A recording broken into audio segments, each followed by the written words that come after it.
injured in an accident, one thing leads to another. Your injury leads to treatment. Treatment leads to hospital bills. Bills lead to debt. Debt leads to stress. The advocates can help relieve that stress. Having an advocate attorney on your side leads to faster resolutions, fair outcomes, and a peaceful recovery for you. You deserve an advocate. This is The Monty Show, the truth in sports talk streaming. When you want unbiased opinions about your favorite team without the spin, all you have to do is find The Monty Show, streaming live and available 24 hours a day, 7 days a week on YouTube. And now, here's Monty. Hey, The Monty Show live on Wednesday, July 23rd, 2025. As always, we are presented by The Advocates at theadvocates.com, the best injury attorneys in the business. I tell you every single day. To me, my friends, it's not even bragging. You have zero risks to reach out to The Advocates if you've been in an accident, because you never pay out of pocket. So there's no retainers, no consultation fees, just clear risk-free advice when you need it most at theadvocates.com. Make sure you tell them you heard about it on the Monty Show. Boy, today has been not a great day for ESPN. This is fascinating to me. And we were going to lead with the ACC and how bad it sucks and it's melting down. And we could talk about the ACC dying all day long, but we'll get to it. Jake and I had a big debate over whether or not people actually hate ESPN. Mm-hmm. Do you think people hate ESPN? I definitely think there's a sector of people who hate ESPN. Yeah, I think ESPN is largely regarded as, the number one platform, but at the same time, people are burned out on the personalities of ESPN. The problem is there's not an alternative. So people are frustrated. I don't believe that people hate ESPN. I think people want to throw words around like, oh, they're woke. Oh, okay, cool. That's a you problem. ESPN's not woke. And the thing that's amazing to me is you've seen the politics be 100% erased from ESPN for at least 5 years now. At least 5 years. Because now we're in 2025. When I was there pre-pandemic, erased. You were told point blank, A plus B equals you're out. Right? Like, politics have been gone for ESPN, certainly post-pandemic. So for like 5 years now. And people still go back and I think rehash stuff. But here's the problem. You don't have to like ESPN, but you are going to buy their direct-to-consumer product. Because the news today that ESPN is close to a deal with the NFL to put NFL content and product on its direct-to-consumer platform is an absolute bombshell, game changer. It's over. The only place to get every big college football, NFL event, college football, everything is ESPN. That's it. It's over. That's the whole statement. Like, you can point to the fact that they don't have the Big Ten. Okay, cool. How many big games a year happen in the Big Ten?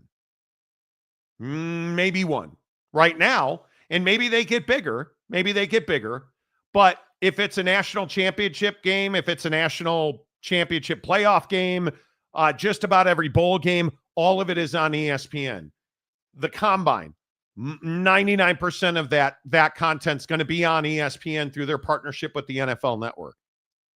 Like, if you want to watch football on any level, you're going to have to subscribe to the ESPN direct-to-consumer product. There's no way around it. And it is, in my opinion, already mandatory. And I know people will fight it. I know there's a lot of people like me who are tired of paying fees for apps and subscriptions, and I'm with you. The moment it's available, I will be subscribing to ESPN's direct-to-consumer platform. Because how do you not? I'll be honest with you. I don't know that I will continue with YouTube TV if and when I subscribe to that direct-to-consumer. I don't know that I'll continue with it. The only thing I get from YouTube TV is a Sunday ticket. You don't have to subscribe to YouTube TV to get it. So why would I? Because everything else I watch, I can get on the cock, right? Chicago PD, the cock. I want to watch ER, give me HBO Max, which I already get for free through Amex. Like, it's all there, right? It's Amazon Prime Video. Like, why do I need YouTube TV? I don't watch my local news. It sucks in Salt Lake City, frankly. So I don't watch the local news. Because it's garbage. What am I missing? What am I missing here? Because I don't think I'm missing anything. If ESPN, when ESPN launches their direct-to-consumer platform in the fall, I'm all in, Jake. Yeah, I mean, I think it's a good partnership for sure. I think that, you know, a lot of people just are frustrated with ESPN because they don't like the personalities of it. I think everything you said there is correct, that the ease of use, you know, being able to cut back on some of the subscriptions because we're getting some consolidation here is really nice. But I think the rub is that we don't want, I can't remember the guy's name, the host of Red Zone, you know, for all hours of the day during the NFL season being replaced by the Pat McAfees of the world or whoever, you know, whatever, you know, personality ESPN wants to put on that. And to that, I say, you know, this deal to me kind of harkens back to the TNT deal that they did because, you know, obviously you've got, you know, hockey and different basketball games and things like that, TNT programming that's being put on ESPN. And I think that coverage has been pretty good. I'll be honest. Like, it looks good, sounds good, easy to watch. And I think my hope is that it's the same thing here, that ESPN wants it to be a thing where you don't have a choice but to subscribe to their DTC platform. Direct to consumer. Yeah, to get the content. And then from there, they're just going to say, NFL Network, do everything you've been doing. Nothing changes. We're just putting it on our platform. And if that's the case, I love it. I think it's perfect. But if you go in and you start changing personalities and you change the creature comforts that we all have as NFL fans, now we're going to start to have problems. And you know, later in the show, we're going to talk about Pat and have that whole conversation. But I think there's a list of personalities at ESPN for the consumer who they're tired of. Pat McAfee's definitely on that list. Stephen A's on that list, right? Like, there are others as well. But yeah, they have a bunch of dudes with burnout factor. Yeah, and I think that the consumer does not want more talking head ESPN guy bleeding into NFL Network coverage, because I know, and personally, I'm not a huge red zone guy. Like, it's nice once in a while, but I really prefer, hey, I bought a big ass TV. I want to watch the game on my big ass TV. Right. Like, I'm not looking for 8 boxes and, you know, all the splits. That's just not me. But I know that a lot of people love red zone and love the bouncing around and love to watch the game that way. So, but it may not be for you too, but if you go on social media and you see during the season and even now, people are pissed off at the prospect that NFL Red Zone would change, or how it feels would change, or the person they're spending 7-8 hours with would change. No, I've seen that. I get it. The interesting part about ESPN right now is I think there's a lot of backlash in Bristol over Pat McAfee. He and I think this is a huge story. He apologized again today. Multiple apologies now. This time it was over this, and I don't even want to, I'm not going to say her name, or he essentially perpetuated a lie about a female student. And she threatened, I don't know that she ever filed suit, but she threatened to file suit against Pat McAfee, ABC, ESPN, and Disney, because Pat essentially perpetuated this online myth about this woman. And he went on ESPN today, and again he apologized. And I wonder, because there's a lot of people, to your point, I think there are a lot of people who now are in Pat McAfee burnout. Mm-hmm. And a lot of people believe that ESPN and Pat McAfee are working on a deal so that his show can appear on direct to consumer on this new ESPN platform. Mm-hmm. But he goes on, and I what I ask is, how long is ESPN willing to put up with the headache that is Pat McAfee? I mean, obviously his viewership numbers are still very good, or we wouldn't be having this discussion. I think he brings a different speed to College Game Day. There's no question about that. But it's stuff like this that you're seeing on the screen right now that has been far too pervasive at ESPN. He whether it's the Caitlin Clark thing, whether like all of these things he's had to apologize for. And now you're talking about going on your show and talking about how you caused pain and you never want to be the source of someone's pain. Do you watch your own show every day? Like, what do you mean you don't want to be the source of somebody's pain? This is not new. This is repeated. And I think ESPN has to be very careful with how they handle Pat McAfee going forward, because you can't tell me that he is less divisive than Stephen A. Smith. Not when he's issuing another apology. Yeah, and I think what makes that worse, because I agree with that, but I think what makes it worse is that Pat reaching into the younger generation makes it more divisive, right? Because I don't think that Screaming A. Smith is crushing it with 20-year-olds. I would agree with that. But I do know for a fact that the 20-something certainly knows who Pat McAfee is, and probably from time to time tunes in. If not, obviously there's going to be some people who listen every day. So I just think that the problem here is that, like I said, people have anxiety or fear that ESPN is going to partner with the NFL more than they already do, obviously. And this direct-to-consumer platform is just going to turn into another outlet for ESPN to basically just parade their poster children around and ruin NFL Network coverage. And I think that that's a legitimate concern. I think that would he ruin NFL coverage? Yeah, well, he just would completely change it. The beautiful portion about Red Zone right now is that it's just such a simple, straightforward, and most importantly, reliable product for football fans. You don't have to like it. Like I said, it's not my cup of tea. It's not how I enjoy watching football, but I know there are tons of you that love Red Zone. And the problem is that Pat McAfee is just too, let's put it nicely, dynamic for that product. NFL Red Zone is we're going to bounce around all these different games that are obviously, times in the game when one team is in the red zone, of course, and we're going to have fun with it. And it's simple. It's lighthearted. It doesn't feel like a big deal. It's safe. Scott Hansen. It's safe, right? Like you can have your 3-year-old around and you don't have to worry about curse word.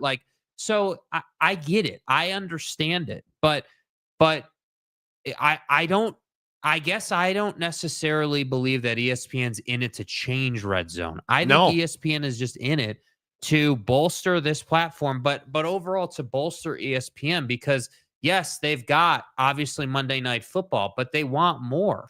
But think about what they have. Football. Have you guys just made a small list of the significant football events and really sports events? And if they do end up keeping Sunday Night Baseball, I mean, so in football, you've got pretty much every conference championship game outside of the Big Ten. You've got Capital One Bowl Week, the entirety of the college football playoff. I mean, you've got everything. You've got the SEC, the Big 12, and the ACC. You've got the NFL. You've got Monday Night Football. You have every major football event. You've got the NFL playoffs. It's unbelievable how much football content they have. You look at the NBA, they're now back in the NHL business. Mm-hmm. They've got Sunday Night Baseball. Done a really good job of, by the way. I think they've done an excellent the NHL this stuff. whip around style, NFL Red Zone style thing that they do. Fantastic. Yes. Right. Really good. They've got enough NHL because they don't have the Stanley Cup, right? That's on TNT. But I mean, you essentially have everything. You've got every Caitlin Clark game you could want. Mm-hmm. I mean, you have to do it. When they launched that ESPN, it's called ESPN. That's the name of it. When they launch ESPN, I don't know how you can say you won't subscribe. There's just no way for you not to subscribe. It is, and you think about even like the UFC. The UFC pay-per-view will not be there. It will remain on ESPN Plus. Which, and I think a lot of people don't understand this. The ESPN app that you have now, which is where ESPN Plus is housed and ESPN Live is housed, are separate than ESPN Direct to Consumer. It's a behemoth, man. And I think that's the other part of it is like I would agree. I don't think that people fully understand how it's going to work and feel. I think that like what's going to be on DTC, what's going to be on ESPN Plus, how is it? What am I going to have to pay for versus or in addition to what I'd already be paying for the direct to consumer portion. With ESPN Plus. So like I think there's a lot of questions there, but I just think at the root of it.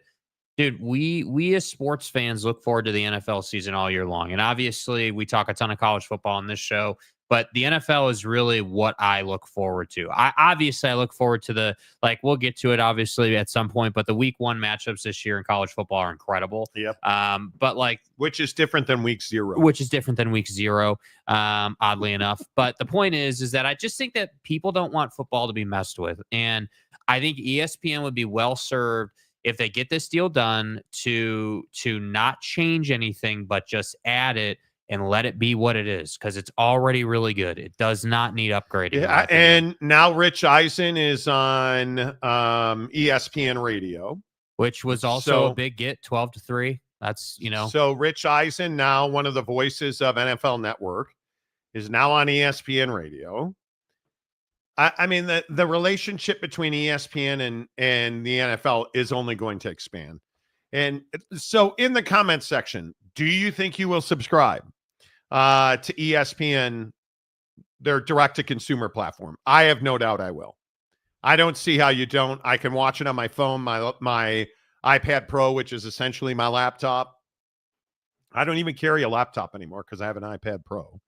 I don't know how you don't. And I do want to get into Pat McAfee a little bit because I do think this apology today, it's another huge mistake. And clearly this apology, I feel like, in my opinion, came from a legal standpoint. Yeah, because it had been a minute since he said what he said. What was that, April or May? Yeah, it had been a little right? while. So it's been several months. And her father, the girl's father in question, had straight up said, we're engaging a lawyer and we're going to sue Pat and ESPN. How do you not? I don't know how you don't, but I think it is very interesting. I think Pat McAfee is a wildly talented guy, but I can tell you that I have been in sports talk radio and television for years.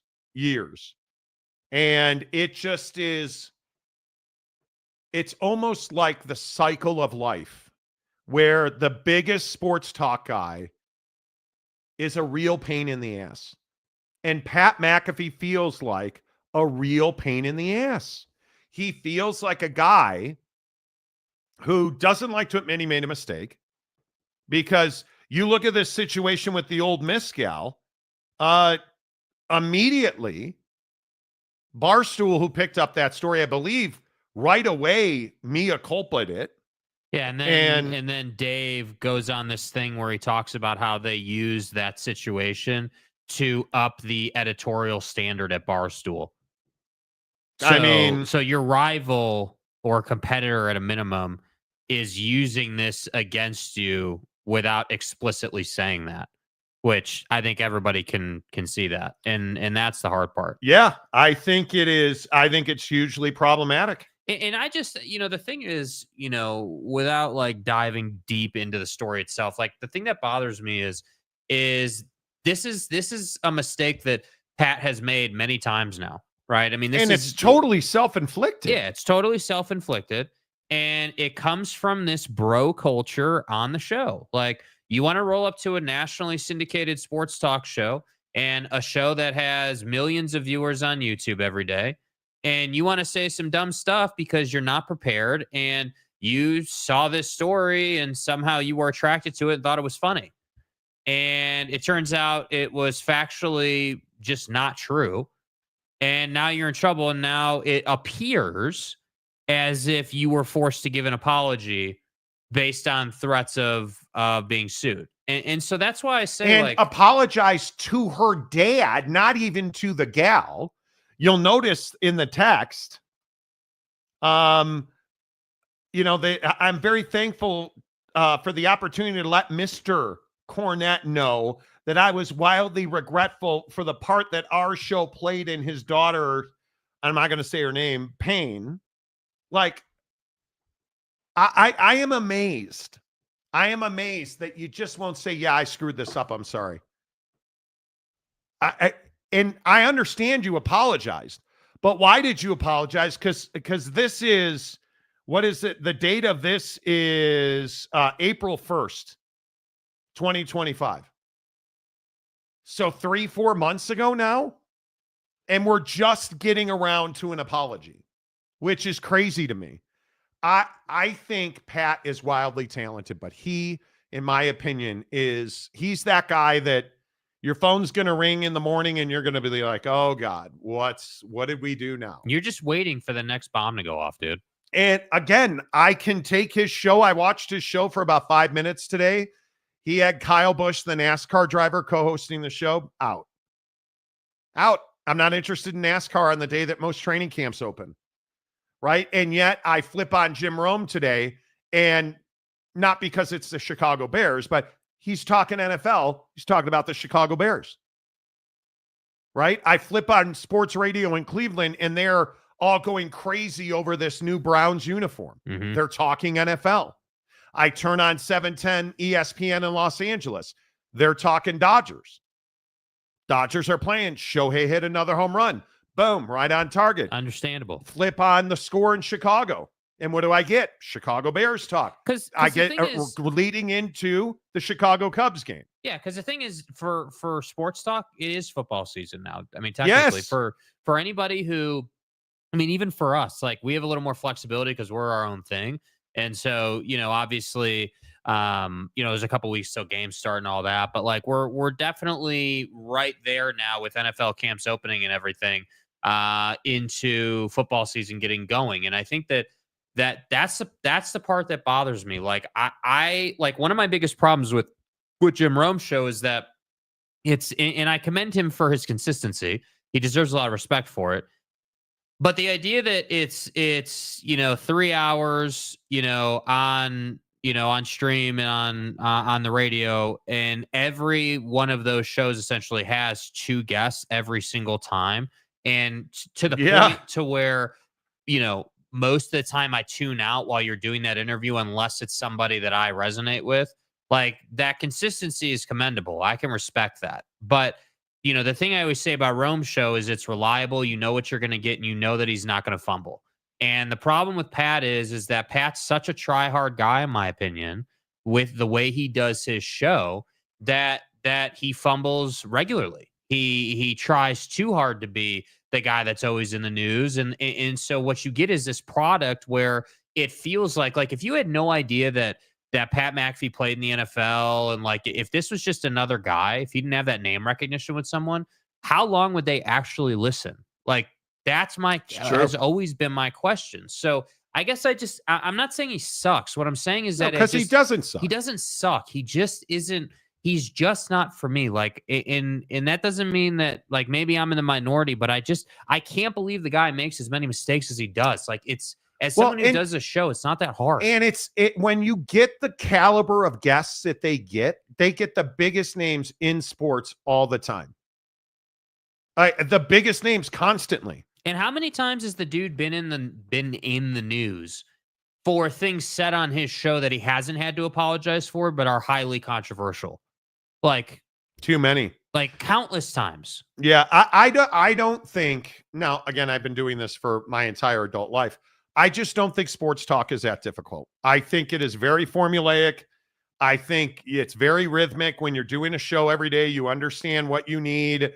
We start texting at 5 a.m. Like, we know what we're talking about. Like, just don't say stupid stuff. Don't perpetuate lies and rumors off the internet. Just don't talk about stuff that you don't know about. If you're not sure, don't say it. Like, it's one of the biggest.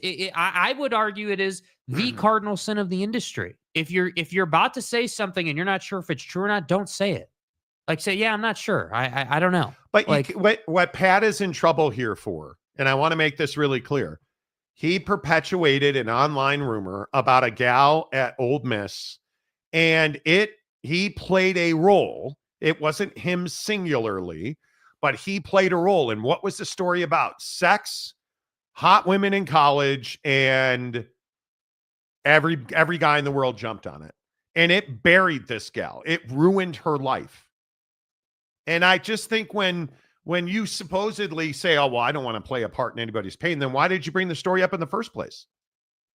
Because it was only a story because she was getting trampled on the internet for something she never did. So it's just, in my opinion, Pat McAfee tried really hard to make fun of this situation. And I think I look at,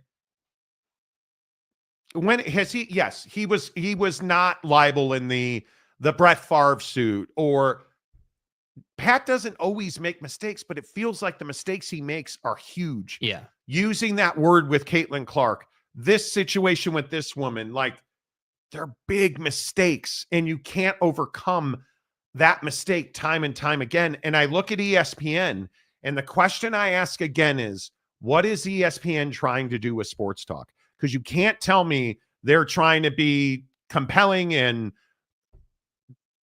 because they're not often. Stephen A. Smith, and I understand that I'm probably not his target demo. I'm not 25. I'm not sitting on the edge of my seat trying to find something to laugh at.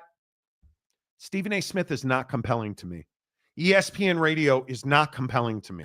But what is I'm with you on that, but I think Stephen A. Smith, like, whether we like it or not, does a really good job of again, as I say, being in the news, like having drama without it resulting in you being sued, right? Like, you weren't going to get sued for the LeBron drama, right? That was just stuff we found annoying and didn't like. But look at Shannon Sharp. Shannon Sharp. Why would you hire Shannon Sharp? What about Shannon Sharp is compelling?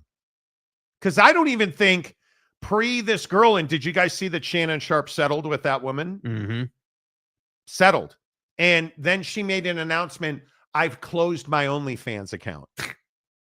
She got paid, right? But I ask, can Shannon Sharp work at ESPN anymore?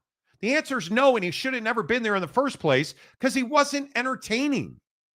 There's not that guy, and maybe it's Mike Greenberg, Greeny. I find him entertaining on a certain level, but they don't do wildly entertaining. They don't do your garden. They want Colin Cowherd. They want Rich Eisen.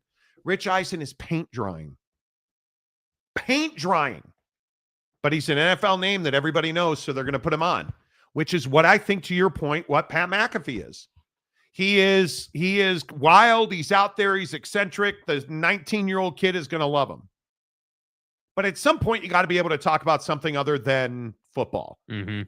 And Pat really struggles with that. That's what I'm saying. Everyone just throws him into the talk show category.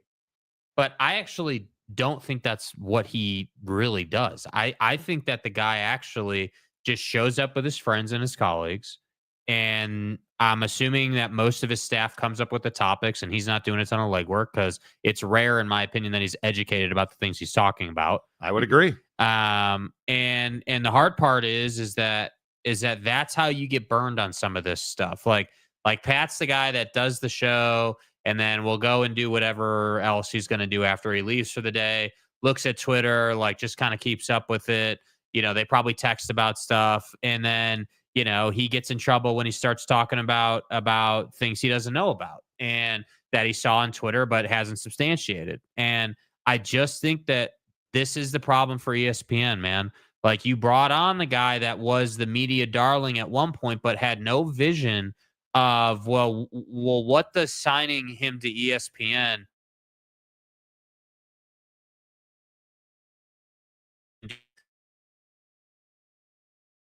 it's just kind of what's available. And I'll just continue to say, I don't think there's great compelling sports talk anymore. I think it's all right here on YouTube, and not just because we're here. I mean, I'm not telling you by any stretch that we're some great show, because obviously we're pretty mediocre. But I think if you just talk about sports and have fun doing it, 9 out of 10 days are going to be good days. Are you going to say some stupid things occasionally? But I knock on wood, have never said anything stupid enough to get me sued. Yeah. And that's not an accident. You will never hear me go after somebody's personal life. Like, if it's Deshaun Watson, that's on the front page of every sports section. We're going to talk about it.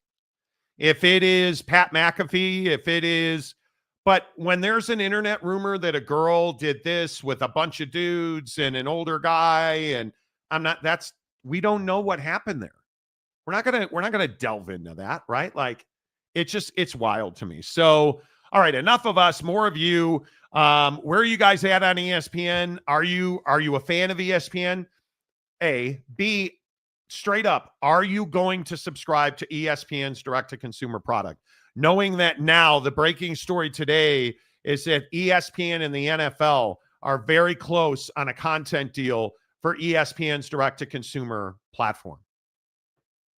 And I think it is going to be massive if that happens, because there's also some chatter out there that ESPN, through its various production houses, could pretty easily house and produce the Hard Knocks series. And if that happens, and the only place to get Hard Knocks is on ESPN, direct to consumer, you're gonna do it. Yep. And it's good this year. It's really good Hard Knocks with the Bills. Yeah, I think so. Chewy Gonzalez for $5. Hello, Chewy. Shohei's hot, dude. Shohei is smoking hot right now. Don't forget ESPN 8, the Ocho, Monty. Right. They have chainsawing and log throwing games and lawnmower racing. How could I not mention that first off? That is obviously the moneymaker. Right. But Monty, hey, Monty. Pat McAfee is a girl dad, and that makes it okay for him to say things like that. Right. That kind of, if you guys, glad you brought that up. I don't know how to tactfully say I thought that was really poor taste. I thought that was really poor taste. For Pat McAfee to say, as a girl dad, what does that have to do with it? What does that have to do with it? I have no idea what that has to do with it. No idea. I think that was really in poor taste. Shouty, how the heck are you? Chewy, Ferris Khan dropping in with the burner account. Oh, did he really? Oh, what's the new burner account? I don't know. Let's see. What's the... Oh, God, has he already been banned? I don't know. Somebody said he was filtered. Okay. Classic. Okay. You know, I guess. I don't know. Shouty. Hey, whoa. Hey, y'all. King of Thailand, fiduciary concern for the investors takes precedent over being a kind, decent program. If it bleeds, it leads. Okay. Joey B, what's up, Joey? McAfee burnout is definitely a factor. I agree with Monty. The shtick is growing old. It's just so over the top all the time.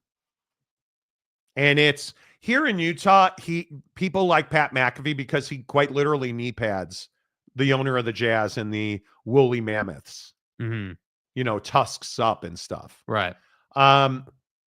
Blindly supports Ryan Smith. And we'll have Ryan Smith, the owner of the Jazz, on a show to talk about how great the Jazz are doing. The Jazz are horrendous and they are not doing great. But that's what Pat is, because he doesn't, in my opinion, he doesn't have a knowledge base on NBA. So, yeah. King of Thailand viewership is name of the game for Pat, and he's popular. He is. He's got most demographics. He really does. So I don't disagree with that. Thailand is going to be so good for my wallet on this money grab by ESPN. Oh, so, dude, are you moving to Thailand or not? Yeah, what's the deal, bro? Let's go. Lay it out. Spill the tea, bro. Mike Smith. Chainsawing used to be on ESPN when they first started. Dude, they were fun to watch. I remember. Do you remember where they would have the races to cut the logs and stuff? I mean, I'd win that race because the way I cut a log this morning was unbelievable. Right, dude. That's a poop joke. Right. That's a taking a dump joke. Mapes says Red Zone was built for fantasy football. It was, and I think it's a smash hit. Smash hit, without a doubt. You really are moving to Thailand. I wasn't joking. Loner Phone is the king of Thailand, and he is now going to take his proper throne. My chain is all like caught up. Are you all iced up under your shirt, dude? No, I wear a chain my wife gave me every day, and it's caught on a thread on my t-shirt, and it's making me crazy. I hate it. Let's see. Randy Riding. Good afternoon, Randy. Good to see you. Really no choice. I will absolutely subscribe, and I think a lot of people are there. With most DTC services, you can watch most of the previously aired content in their library. With ESPN, would we be able to watch a game previously aired? I don't know. We'll find out. Right? King of Thailand. Sports used to be my whole entertainment vehicle, and the NFL lost me 10 years ago. G-men suck, and college sports feels different. But the Giants are much better this year. Now Jackson Dart's their starting quarterback. His first snap in training camp. Did you guys see it? Dude. His first snap in training camp went for a pick six. Ooh. Whoop! Bye-bye. We'll see you later. I threw it out left, and that ball got picked off. Midweek Coug. ESPN used to show curling. They did. Such a disappointment. Love me some curling. My wife, when we lived in the great Northbrook, Illinois, we actually joined a curling club.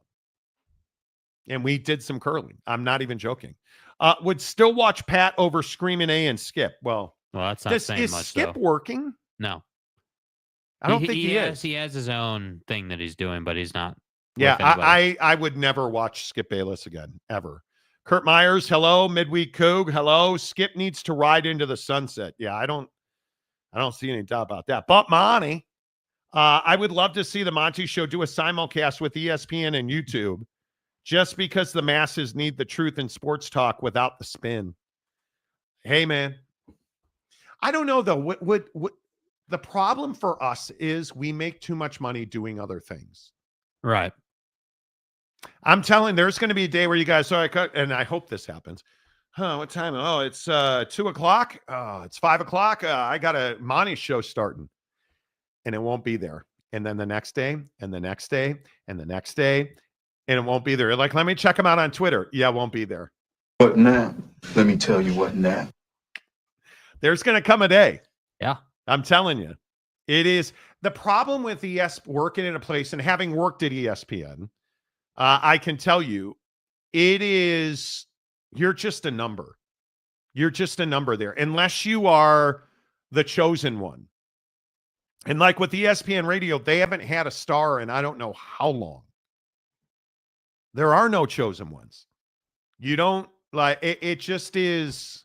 They haven't really had a young up and coming talent since even like you go back to like the Will Kane days, or like, they haven't really had anybody. You have to go back to when Colin Cowherd came from Portland to Bristol. That was in my opinion. And I think Golick and Wingo was a great morning show. Mike and Mike was the iconic. Best probably sports morning show ever. And it's been since then, and it's all disappeared.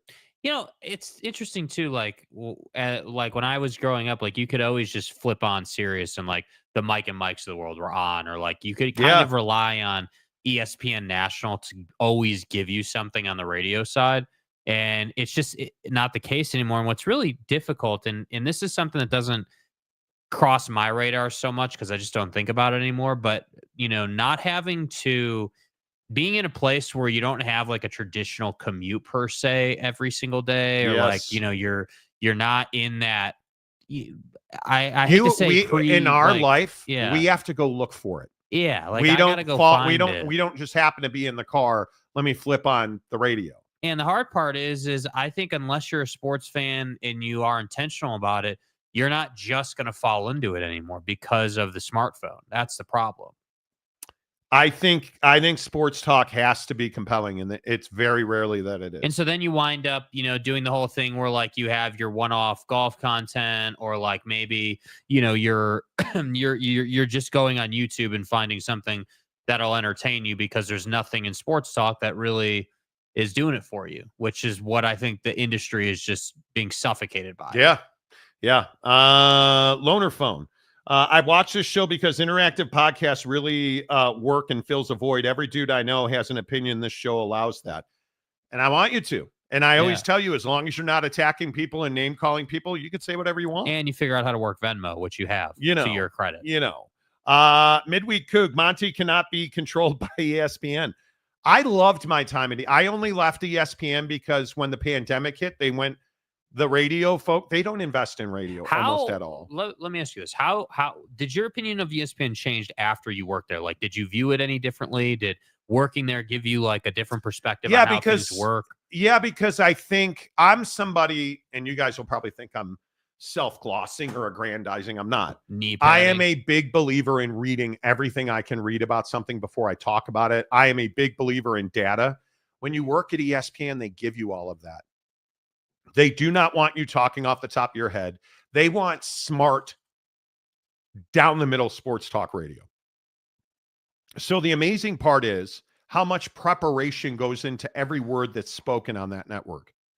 How much data they give you. ESPN has a stats and information department that is on the package you would get for games. Well, I think the other thing that people don't realize is everybody at ESPN, well, maybe not everybody, but like hosts and like there's a certain sector of people who get access to like all the highlights and all the tape, and like you don't have to go on YouTube anymore because like they have like a system. ESPN has a database where you can. I mean, the money that ESPN as a network invests in cutting tape, you will never understand how much money they spend behind the scenes cutting highlights for people to watch to prepare for their shows on TV and radio.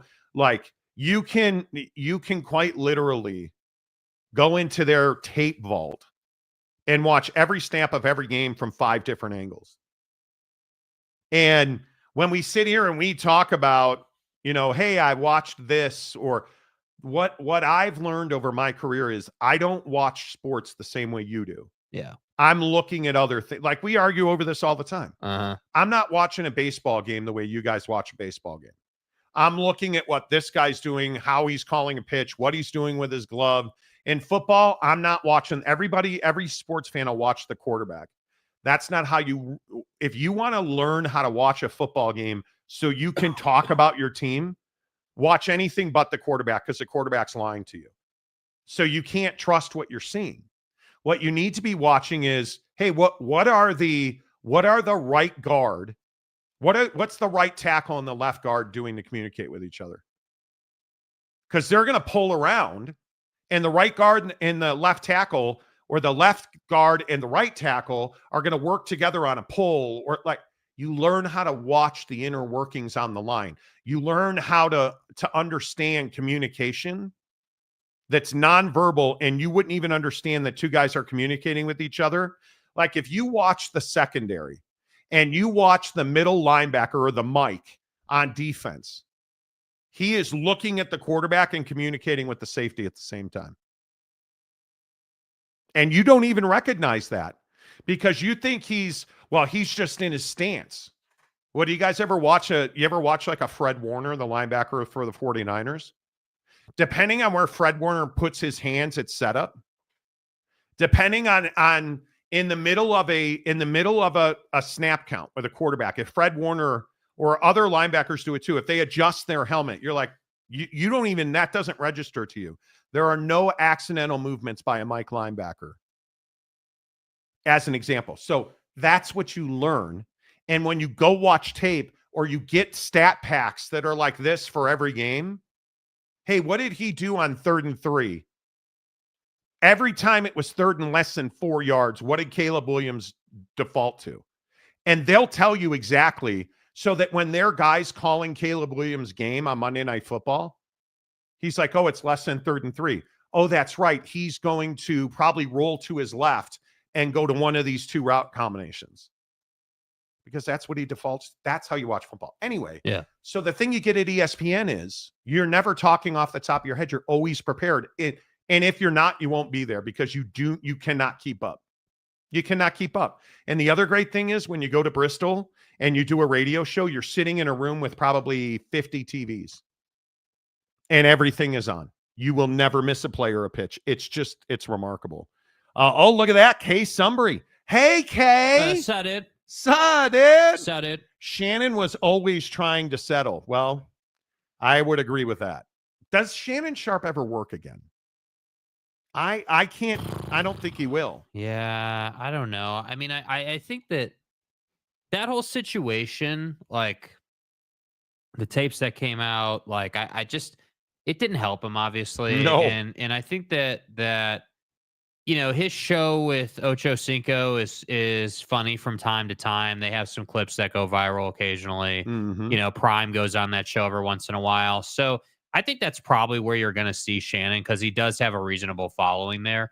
And I do think that being on that show or his own show, I guess, allows him to be more himself. And that's the other piece of this too, like with the Pat McAfee thing, like doing a show on ESPN is not for everybody. It doesn't make you bad at what you do.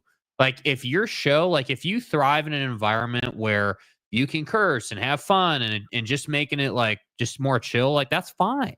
Like it's not for everybody. Kay Sumbry says he loves the cow turd drop. Cow turd. Oh, so now you think because you're here once a week, you could start calling for drops. Is that once a week? Once a summer. I mean, is that what we're saying? Cow turd. Come on. Gumby likes it too, which is cow turd, which is really good. It's fine. Won't be long until Monty gets sued for not talking enough Pac-12. I know, yeah, because Gloria is in our pocket and everything. Patrick Roybal. I'm an ESPN fan only when college football and college basketball is on. I'm not a huge college basketball guy until at least my birthday. I will say the Joe Buck, Troy Aikman Monday Night Football decision was elite. It was. That made it so much better. And I like Joe Tessitore a lot, but they are just better. If this approaches monopoly level, the feds will stomp it out. But it's not monopoly level because you have to pay for it. Yeah. And you have to opt into it. Dude, they're spending $2 billion, bro. Yeah. Like, they're not like... You have other Come on. You have other options, man. But Monty, I was already going to sign up for ESPN DTC. Now that this deal's happening, I'm counting down the days. Me too. 100%. Need that Chewbacca growl. Okay, now we're back to calling for drops. God damn it. Oh man, that one is in the archive. Let me see here. It is. Big Daddy Magic. Timmy, I'm listening to you on the train. Okay. Timothy. Okay. Illumindursky, as long as CBS, Fox, NBC has games, I don't need ESPN. But why? What is it about? What's the vitriol about? You can't tell me that they're quote unquote woke or what is they're they're Democratic liberals. Like, what does that mean? Does that ever even seep into a game? No. Like, why would you not watch the NFL and college football on ESPN? That's wild.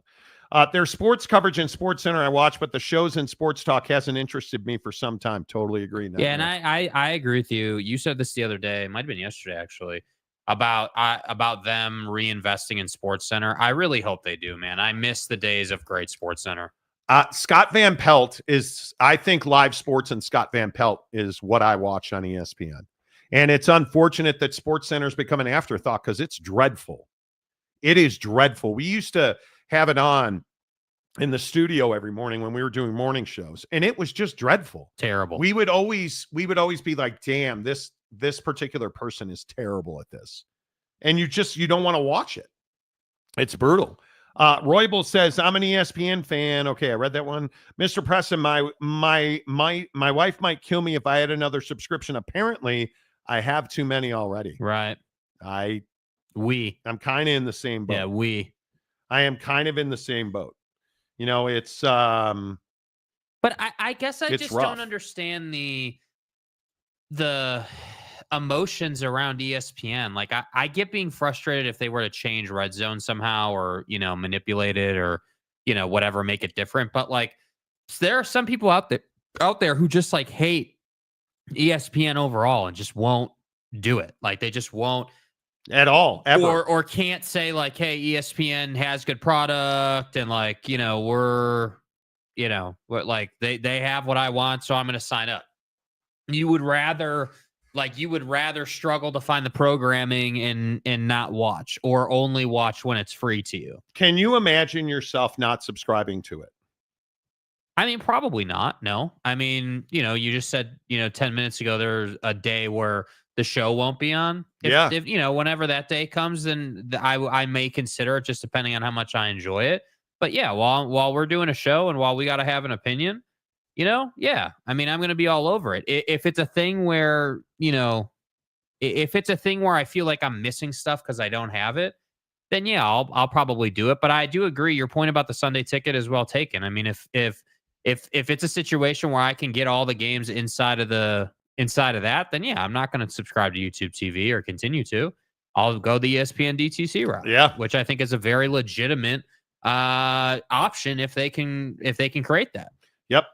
Travis, McAfee is great for WWE. The rest of sports, not so much. See, it's so funny you bring this up. Right. I don't watch WWE. Not my cup of tea. Right. Unless John Cena's on. Right. And then I watch. It's for you, Big Daddy Magic. And his name is John Cena.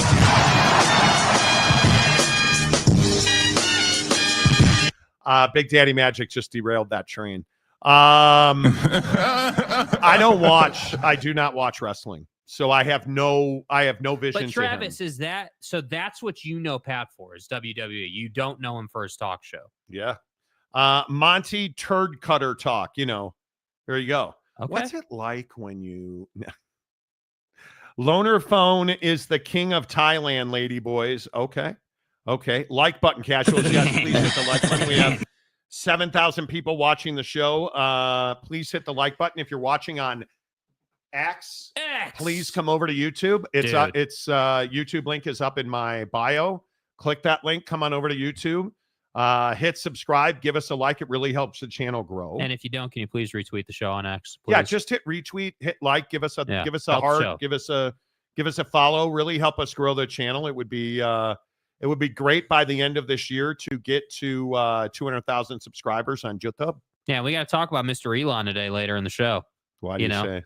Oh, because he's looking good today after his little battle with Donnie and that tweet about a certain individual being in a certain stack of paperwork.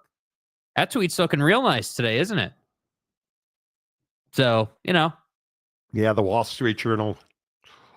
We'll talk about it. Yeah. The Stadium Guy James, I love Sports Center. I can't wait to see what the DTC option is going to offer. Okay. Boyd Lake. The Water Boys daddy, like the ETPN. I don't ETPN. Okay. I'm lost. Okay. King of Thailand. Who was the anchor at ESPN that created issues by having multiple affairs on the ESPN campus? I have no idea. I don't know. But Monty, I wouldn't be mad if ESPN found a way to integrate Red Zone into their fantasy football app or vice versa. Yep. ESPN now has ESPN Bet. They have their own sports book. You now are fantasy's going to be, I think, much more interactive this year for them. And I think what you're going to see is Red Zone is already built for fantasy. It was founded for fantasy. I think that is only the next natural step because ESPN makes a flip ton of money on fantasy sports. I mean, a lot of money on fantasy sports. So we'll see. Hero 75. Stay hard. What's up, dude? So, dude. Depends on the price bundle deals. Only really care about football, not the other sports all that much. Well, there you go. I have to admit, Monty's TikTok is more entertaining than I thought it would be. Okay. Bro, that's your first comment today, dude? No, like third. Oh. But I appreciate it. Jeremiah Champion. He teaches little children how to throw flags in the air. And he had a baller wedding that he spent like 100 bands on. Because he's rich. What's up, y'all? Just got off of work. Oh, back in school already. Gosh, are you really back in school already? That sucks. That's rough. Damn. The summer, am I the only one? Now, I live in Utah. Utah. I live in Utah. And it feels like the summer has been 10 years, but I can't believe it's already the last week of July. The month is over a week from now. Do you guys recognize that the month is over? Yep. A week from now, which is less than a month till football starts. You explain it. How fast has this summer gone? Has it gone fast in your opinion? It hasn't gone slow. I mean, it hasn't gone slow. I mean, I do remember last year feeling more draggy in terms of the sports year. You know, last year kind of felt like it took forever to get to football season. This year more feels like, you know, we've had some stuff to talk about over the summer, which has been nice. In terms of doing the show, it's nice to not have to make up something to talk about, you know, like there's actually something to talk about. Wait, we got to talk about this situation. Guys. If you could have one BYU jockstrap anywhere in time, anywhere, how much jam would be on it? And would you sniff it? Go. Okay, Jim McMahon, 1964, lots of jam, no sniffing. That was a masterpiece of dog shit. I think it's moved along. Yeah, it is flying by. I agree, Mike. I can't believe you guys. My wedding anniversary was a month ago. We were in Colorado a month ago. Yeah, and I've been lost on my golf journey for that month. Is it bad that I equate timelines with how well or how poorly I'm playing golf? Well, you know, 6 weeks ago I was playing real well, but when I was at Eagle Vale, which Jake is never going to play now, but when I was at Eagle Vale, I shot at 74, I think. Yes, you did. Yes, you did. A week later, I could not hit it.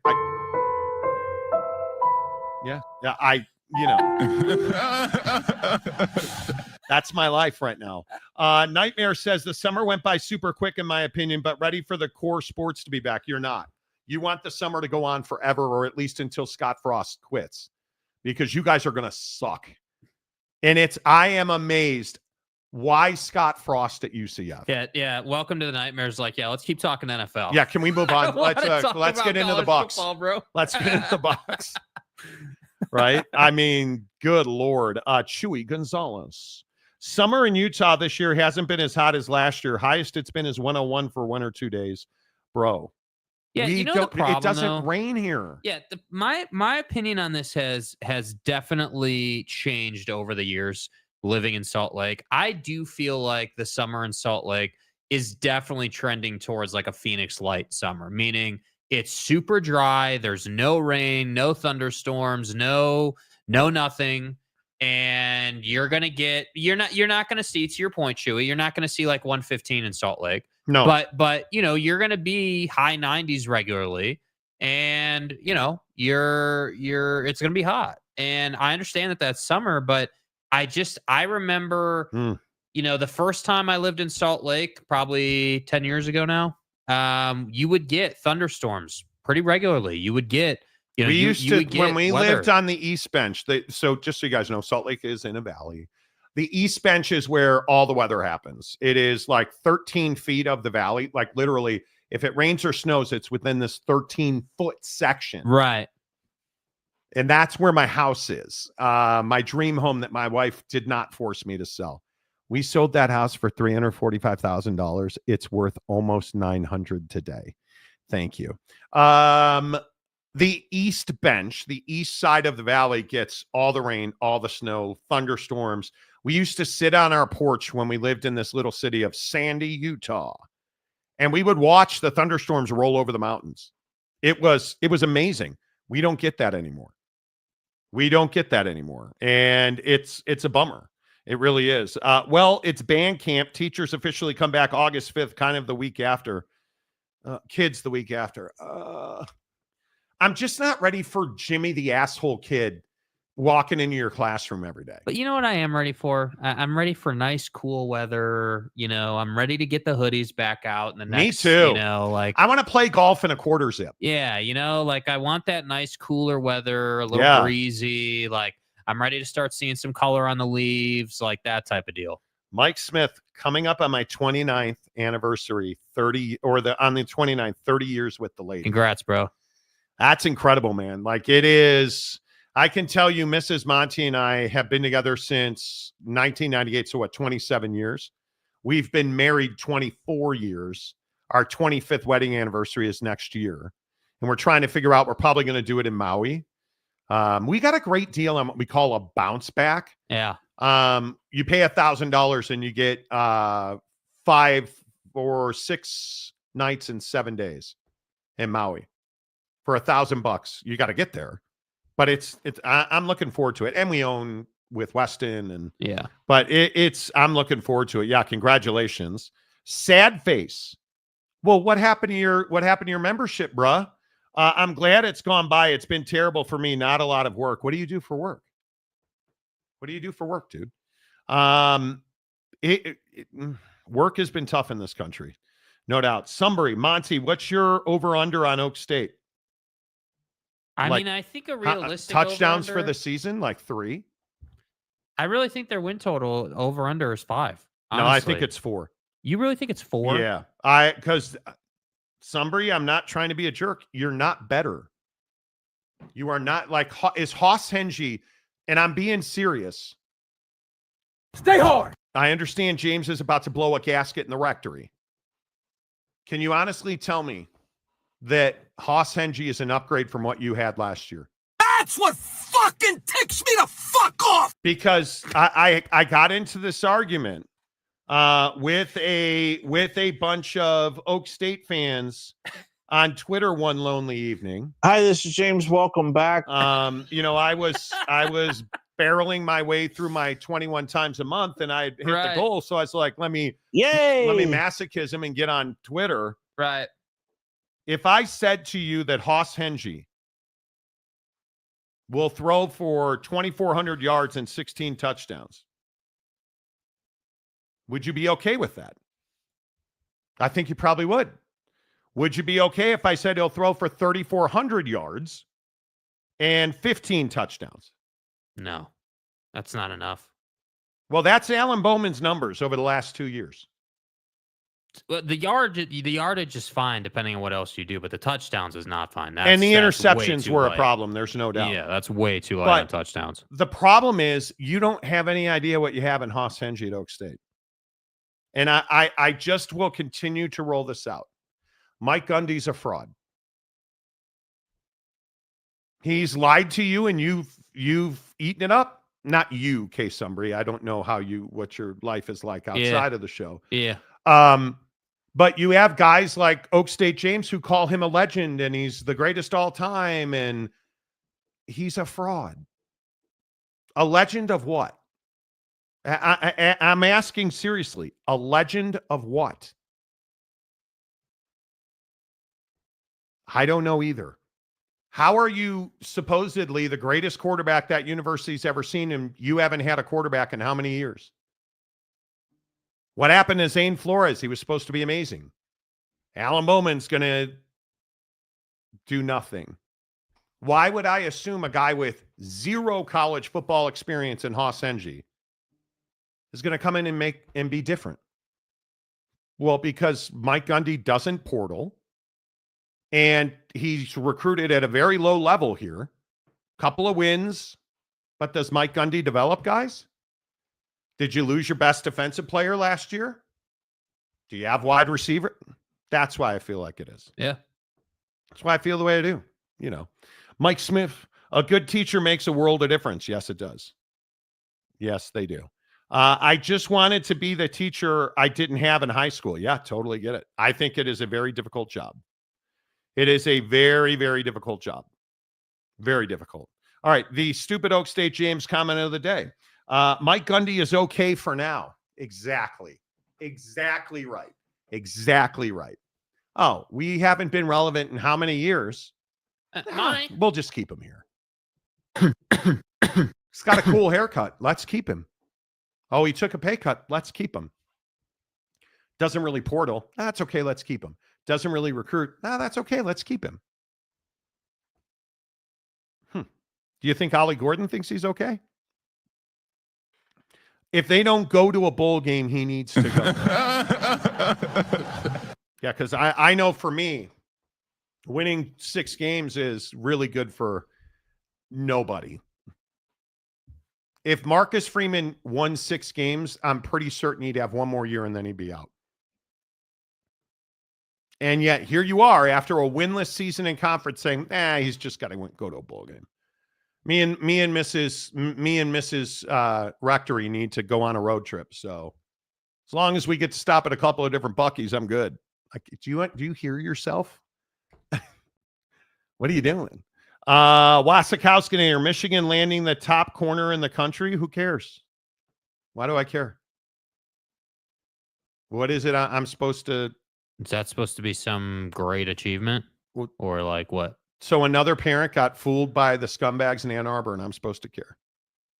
I am what Michigan fans have done is completely turned me off to giving a rat's ass about that program. It is the defense of Matt Weiss by Michigan fans is disgusting to me. The defense of Jim Harbaugh by Michigan fans, now that you know what he did and you know what happened under his watch, that you're still defending Jim Harbaugh is disgusting to me.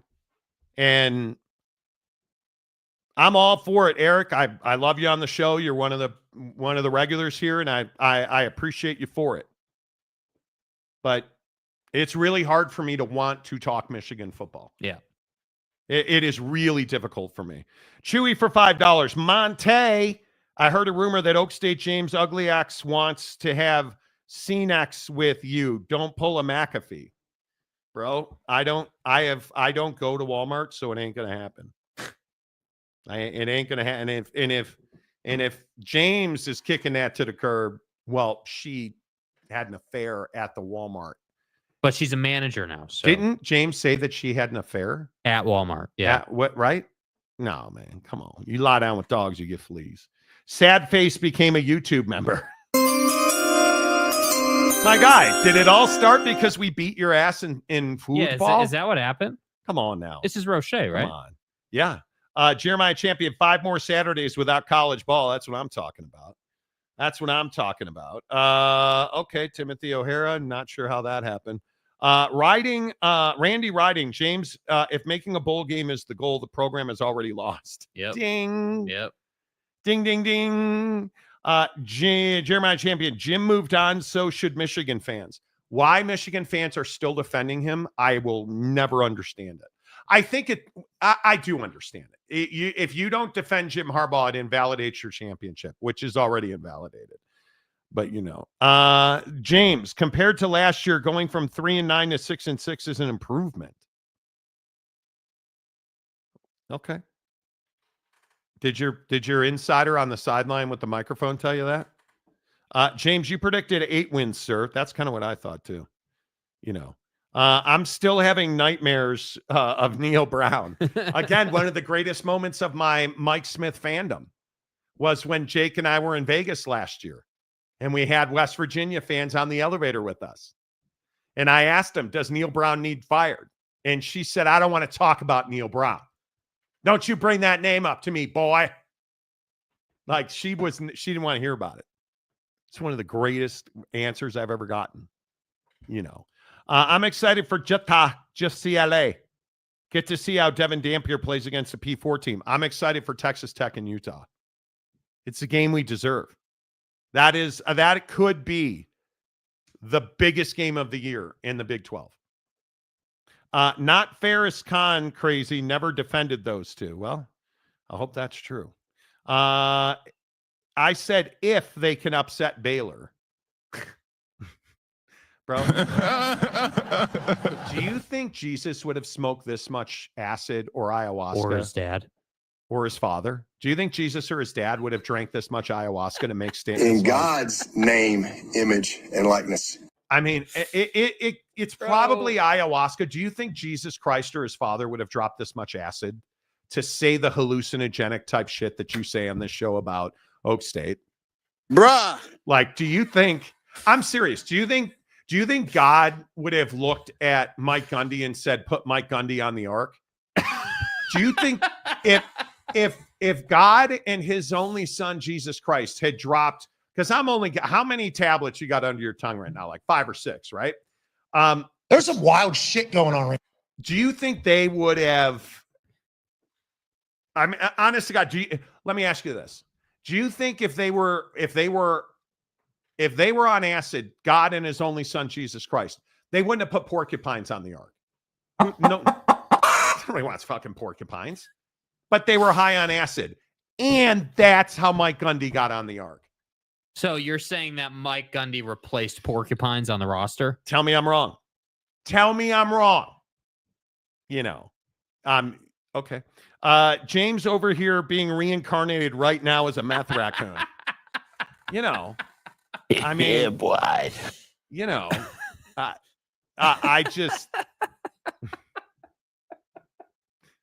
I want people to understand. Dude. So, James, how did you find out the Walmart manager was having an affair? Oh, look at these two. All right, come on. You're okay? Oh, what? Either they're having an affair or they're just very shy.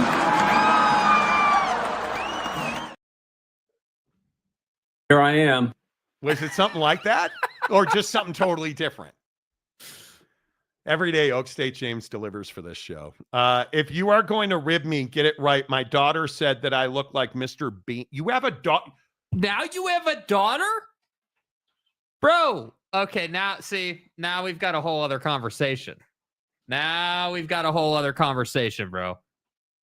You never asked us if you were allowed to spawn. Bro. The lie detector test determined that was a lie. First of all, when did you have a daughter? Bro, how? You are not the father. Where did this happen? I need to understand. Is this the first wife or the second wife? Is this pre-Honda Civic in the rectory or post? No, something doesn't add up here. James, sex, babies that would require sex with James and a Walmart employee. I don't want to know because that visual disgusts me. That's the untrained eye. You can't, again, in the how do I put this? Under the guise of God and his only son, Jesus Christ, being high on acid, is that the day that you were created? Because I don't believe that God would burden this planet with your offspring. Listen, JC. Well, you know, she is a Texas Tech fan, right? Like we needed somebody. Oh my God, just like that. Listen, I only had a baby out of utility. I'm a TCU fan. The wife, not the Walmart employee who's banging people, but the good one, the hot one, she's a Baylor fan. I needed somebody to cover West Texas, so I went to the scrotum and we handled it. That kid's a stud. Okay. Get the fuck out. You do not have 3 kids. No, This is fucking America. No. It's a long summer. I get it. It's a slow sports day. Hell No, absolutely. Never. Right. Now are you going to tell me they're Texas State fans? Oh, well, look, I got through West remember Texas. when I had that take about a month ago that Texas State's fan base travels to all the different stadiums? That's what I meant. Let me tell you something. She popped out of the womb and her head was shaped like a tortilla. She was going to Lubbock. It is what it is. A game called Just a Tip. And then, dude, you have never not one time said you had kids. Never, not one time. Not once. Not even if Oak State was good have you mentioned that. I mean, it fits with the guy who drives a Honda Civic. Okay, totally get it now. You're broke as, and I understand that. You have 3 kids, right? But come on. Good Lord. To our stepdaughters? Is that true? Okay, that would make it better. Now I need clarity. Okay, hang on. Did he say? Yeah. Okay. 2 are stepdaughters. All right. Erroneous. Erroneous on both counts. Yeah. So 2 less procreatorial activities. Okay. That I can get. One time she said yes, and you were like, bada boom. Smiles and glory holes. The other 2, the other 2 don't math. So I win. Google me. How did we get here? James gets around like Texas State fans. That's what I'm saying. You have 3 kids. Damn. My God. James is the only member who is probably just as much a part of the show as Monty and Jay. Seriously. It's true. James made a multi-time contribution to humanity. James used the seed dropper. Well, you know, I saw cloud seeding in Central Texas. Did you guys see that flash flood? We had to replace the population. Let me tell you something. My wife didn't have a warning system either, and all of a sudden she's got triplets. What's an erection? You want to talk about a flood? Okay. Now, thankfully, hell's not real, and God and His Son Jesus Christ did not put. I'm gonna get medieval on your ass. Yeah, they did not put porcupines on the ark, thankfully, because they don't have cute noses either. But it's fine. Dallas is James country. That's right. Look across the SMU uniform. It says James Oak State Rectory on it. You know, I will admit. Oh boy, James started a comment. FTR. Okay, FTR. FTR. That means from the rectory.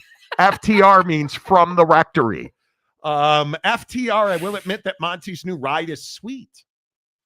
The paint job, it's a wrap. The paint job is too bright for me, says the guy driving a Honda Civic. What the fuck are you talking about? That's my personal taste. I love it. I absolutely, I love it. And it means the world to me that you hate my car. You know, Wasikowski, slow news day. No, actually, it's not. It's actually not a slow news day, but this has come up and it's a big development. Yeah. Okay. Am I going to talk ACC football or James having sex? Which one of the 2 is more shocking? Oh, we'll get to the ACC. Oh. Don't worry. And you're lucky to even be here. It's not a slow news day. This show is awesome when it goes off the rails. I try. David Persons, Oak State might beat Texas State if they play in the Ultimate Loser Bowl. Maybe. The Ultimate Loser Bowl. David, they have your guy, Hoss Hengy. They're going to win the whole damn thing. It's Hoss Hengy. James's best friend, who's an insider, which means he's the sideline reporter for the radio network. He says that Hoss Hengy is in the best shape of his life and looks amazing in practice. You know, because that's where you win a Heisman Trophy in practice, right? Yes. It's time for Gundy to consider announcing for someone, even though he is a smart man. Sorry, but it is. It is what it is. It is time for him to step aside. Monty, don't you car shame James. He drives a Honda Civic. I'm not car shaming him. Yeah. I mean, if anything, it tells you how awesome James is. He was able to have 3 kids while at the same time driving a Honda Civic. It's pretty good, dude. Right? And listen, if you were able, James, I congratulate you for finding a woman with poor vision. And that's what it took. That it takes what it takes. Do the job, right? Okay, let's move on. Toot Pants. Will ESPN DTC include the Pat McAfee apology show? Probably. Damn. Real question from Oak State, James. Would you consider an M2 coupe? I would not. If I were to get a BMW, that's what I would get. An M2 coupe. There's no such thing as an M2 coupe. It is a 2 series, first of all. And there's 4 trims. We were looking at one. We were standing next to an M2 manual. Like, you guys know what a stick shift is? No, it's where you actually have to shift the gears. Right. There's like the gas, the brake, and there's a third pedal in the car. It's crazy. It's called a clutch. You step on that clutch and then you shift the gears. That's called a manual transmission. Right. A proper driver's car. You know, but you're not an M guy, James. You're not. No, you're somebody that should be in like a, like a 240, 340. Like that's all you need, dude. That's more than enough. Yeah, and you're much more of like an A1, an Audi A. What did our guy in an Audi A3? It's only a 3-cylinder, TCU got rid of Hengy for a reason. Well, because he's so good, Oak State wanted him. Oak State wins the Big 12 8-4. Jeez, can you imagine that? Fat Jesus. Fat Jesus answered are there porcupines, or excuse me, porcupines? Are there porcupines in their cute ass noses on the ark? Because our belief system is, and I was reading the Bible the other day, and Mike Gundy, I saw in there where Mike Gundy got on the ark so porcupines couldn't. I could be wrong. But, you know, if I were writing an autobiography like Jesus and his dad did, that's a detail I think would... An autobiography. I would have gotten it. Right, like the Bible's an autobiography right. Of our Lord and Savior Jesus Christ and his only Father. Right. It is what it is. And in there, it talks about Mike Gundy's mullet making the ark. Suckmyass.com. The porcupine cute nose doesn't qualify because Mike Gundy, well, and Ollie Gordon, but who hasn't done that 1,000 times? But even the honey badger made the roster. You so know. the fact that the porcupine didn't is crazy. It's kind of crazy. The porcupine didn't make it. Absolutely nobody. Oak State James, here's another one of my unsolicited opinions. Twitter's been going crazy. Oh, I love it. 3 kids for a Honda Civic driver. Good for him. Now, if we could only do something for those VW Golf. I know, bro. I know. It's a real tragedy. I know. It's a real tragedy. Let's go somewhere. Yes. Yeah. Call James. Need a live conversation, Monty. I feel new info has a story. Let me go ahead and predict the future. Here comes the charting comment. Yeah, all of a sudden James is unavailable. Hey, Buc-ee's closes in 15 minutes. Brisket. Did you see? No. Opening a Buc-ee's in Spanish Fork. Are they really? They are, and it's raging on social media. Okay. Maybe I'll drag Mrs. Monty down there in the beam. Yeah. And we'll go get a Buc-ee's brisket sandwich. Never. Yeah. You know. I will defend James. So I will defend James. Don't agree with him on Oak State, but then who does? Nobody. That's a great point. Nobody. Chewy Gonzalez, ESPN DTC will have Oak State James's new show live from the Erectory. LFTR, you know. Oh, Dibs, a member for 28 months. Okay. Damn, 28 months already? Oh, Dibs. When Jake finally makes a Bent of Oak State James compilation, best of Oak State James compilation, it'll be a YouTube top 5 for eternity. Do you think you could pull that off? I mean, the problem is the hard part is going back through and finding it all because I haven't tracked it. But I mean, we could start tracking if you guys are really that passionate about it. The careers that Oak State Rectory has ruined on this show. I am sharding. I had group at 4 p.m. Funny, I'm sharding too as we sit here. Eric Wasikowski, Great Flood is being proven true. Look up Graham Hancock. Okay, bro, we were making a joke about a porcupine. We don't need the Bible is true or false take. Okay, it's funny that the porcupine didn't make it by the length of its nose because of Gundy. Can we just joke about? There's 9,000 people watching the show. Can we not make a Noah's Ark joke? I literally just fucking said that the Bible's an autobiography about Jesus Christ and his old man, and you're over here telling me the Great Flood is proven true. I care less about the flood. Shut the fuck up, what Donnie. Are you talking about? Like, come on, I just bro. want to make Jesus jokes. Who are you, Shane Gillis? Come on. Come on, dude. Don't ruin it. Come on. Toot Pants, ESPN direct-to-consumer just announced a Big Daddy Magic show. Nude or fully clothed? Has he sent me a video lately before we get to the Big Daddy ACC? Magic, the heavyset one with the big gun. And you'll notice the sweet tongue. Yeah, there he is. You'll notice I am avoiding talking Prize Picks today because the Cubs got absolutely annihilated. Yeah, he is. Oh, he did. Is this a new video? Yeah, did we ever get like an update on the ticket portion or No.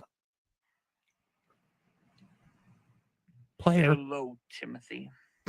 Hello, Timothy. I want to borrow your BMW. Oh, yeah, that's not happening. September 20. Bro, what? Bro, What amateur is- hour? Like, come on, dude. That's not my fault. Okay. What are we doing? Timothy.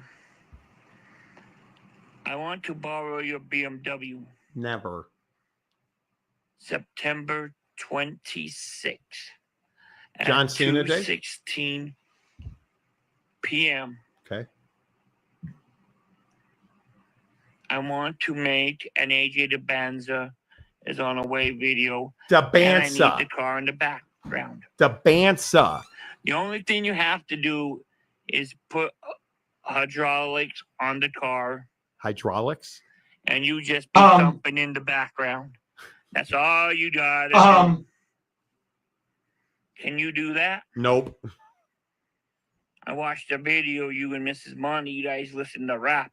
Yeah, what's wrong with that? I really thought you guys were into polka. Polka? Like what?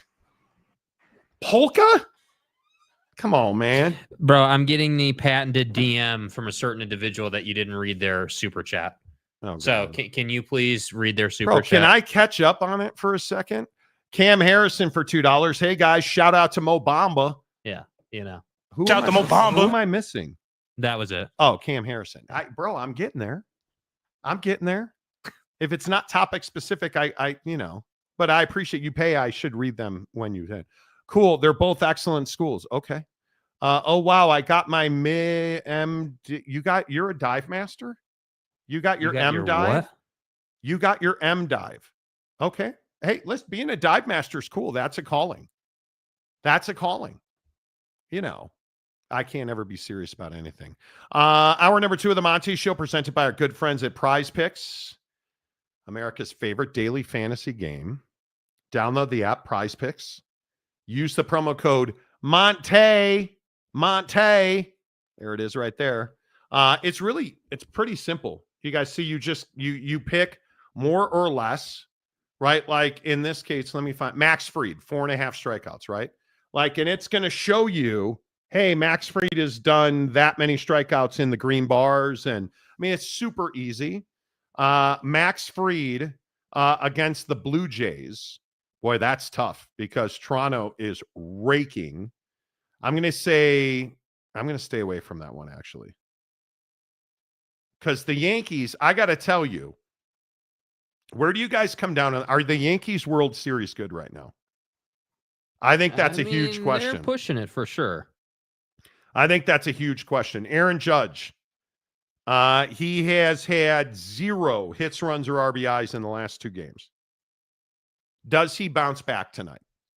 I mean, how often do you see Aaron Judge not have any hits, runs, or RBIs? Right. Now, I'm on a heater. I seemingly cannot lose right now. And the problem is that Chris Bassett, he of a 10-4 record with a 3.89 ERA, is going against the Yankees tonight. And you look at his last time out on the 3rd of July, 5 2/3, 8 hits, 3 earned, a home run, 3 walks, and 9 Ks. So I'm a little reticent to rock with the Max Fried, but I think I will go Chris Bassett. The number's 5.5, and I'm going to go more. Are you really? Yeah. Well, because he's pitched well again. He's a strikeout guy. He had 5 against San Francisco. But, I mean, he struck out 5 against the Yankees back in April. Yeah. 9 more against the Yankees on July 3rd. Yeah. You think they get him? Yeah, I mean, right. I haven't submitted it. I actually took him for less than 5.5. But we didn't even talk about that. Yeah. But I haven't submitted it yet. I mean, it's I could see it going both ways. That's the problem. I could see them lighting him up, but then I could also see him coming out with the changeup and being tough. I mean, that's the hard part. I mean, they're in Toronto, so it's awfully difficult for me to think that he's gonna get lit up at home. Yeah, probably not. You're probably right. Yeah, and you're probably right. The problem is that Max Fried went 6 innings, 3 hits, 4 earned, 2 bombs against Toronto July 1st. So and then on April 27th, he went 6 innings, 5 hits, no earned runs, 2 walks, and 3 Ks. Max Fried less for sure. I'm going to stick it in that matchup. Now I got to find a bat. And I think I'm going to, but Who told you to go with my goddamn left fielder you last did. night? You were right. I Right? get it. Yes. Kyle Schwab. What is who's the pitching matchup in that one? Schwarb's tonight. Kyle Schwarber's almost always a good one, and Boston can't get your mom out right now. And they're throwing Lucas Giolito, 6-2, 3.59. Giolito in his last outing, 5 1/3 against the beloved Chicago Cubs. 5 hits, 4 earned, a bomb, 2 walks, and 6 Ks. So do you think he gets Giolito? No, but I think he gets a 1.5 hits, runs, and RBIs in the game. Where is Giolito elite? On the road. Oh, you don't like that one. So he's way better on the road, Giolito is. They're, in case you didn't know, they're in Boston. But night games, he's got a better ERA. He is, lefties, he's tough on lefties. They're only slugging 362. Now I don't know what to do here. See, now you get me into this place where, okay, this is a mistake. I want people to understand this is a mistake. I should not be going with my goddamn left fielder, Kyle Schwarber, in this game. But how do you not? He's only 1.5 hits, runs, and RBIs, and we're going more. We're going more. So here's how you play and win it. Prize Picks. Make a 3-pack of selections, right, you guys? You make a 3-pack of selections like this, right? There's your 3 picks. This is how you choose them. I'm going to play a flex play, and it is $25 to win 90. And I just submitted that lineup, and I want you to understand, Chaboy is on a 1, 2, whoa. I am on a 1, 2, 3, 4, 5, 6, 7 stretch of heaters. 7 straight plays I've won on Prize Picks. Chaboy knows a thing or two about it. So hook it up. Wow, look at you guys. What did we do to Yeah, what's going on? King of Thailand says, Oak State James, is that for dining at the Y in October? I have read two of my books, almost done with the third, only have 2 left to read. Okay. David Person says, Stephen A. is obnoxious, but at least he is unqualified. There is that. Gabriel, I miss Mike and Mike in the morning. I think we all do. Jake, what are your Prize Picks today? Schwarber for more than 1.5 hits, runs, and RBIs. I went with you on Chris Bassett, more than 5.5 pitcher strikeouts. Okay. And Patrick Corbin to throw more than 89.5 pitches tonight. You're going to lose the Patrick Corbin one. Why? Because I just think he doesn't stick around. Who's he got tonight? The Athletics. Yeah, we'll see. Patty doesn't stick around a whole lot. That's the thing that worries me. All right. Let's talk ACC. Jim Phillips doesn't do much interviewing these days. We don't hear from Jim Phillips almost ever. But Jim Phillips was at SEC Media Day. And I think this idea of Jim Phillips being the invisible man in college football, you don't hear from him, you don't see him.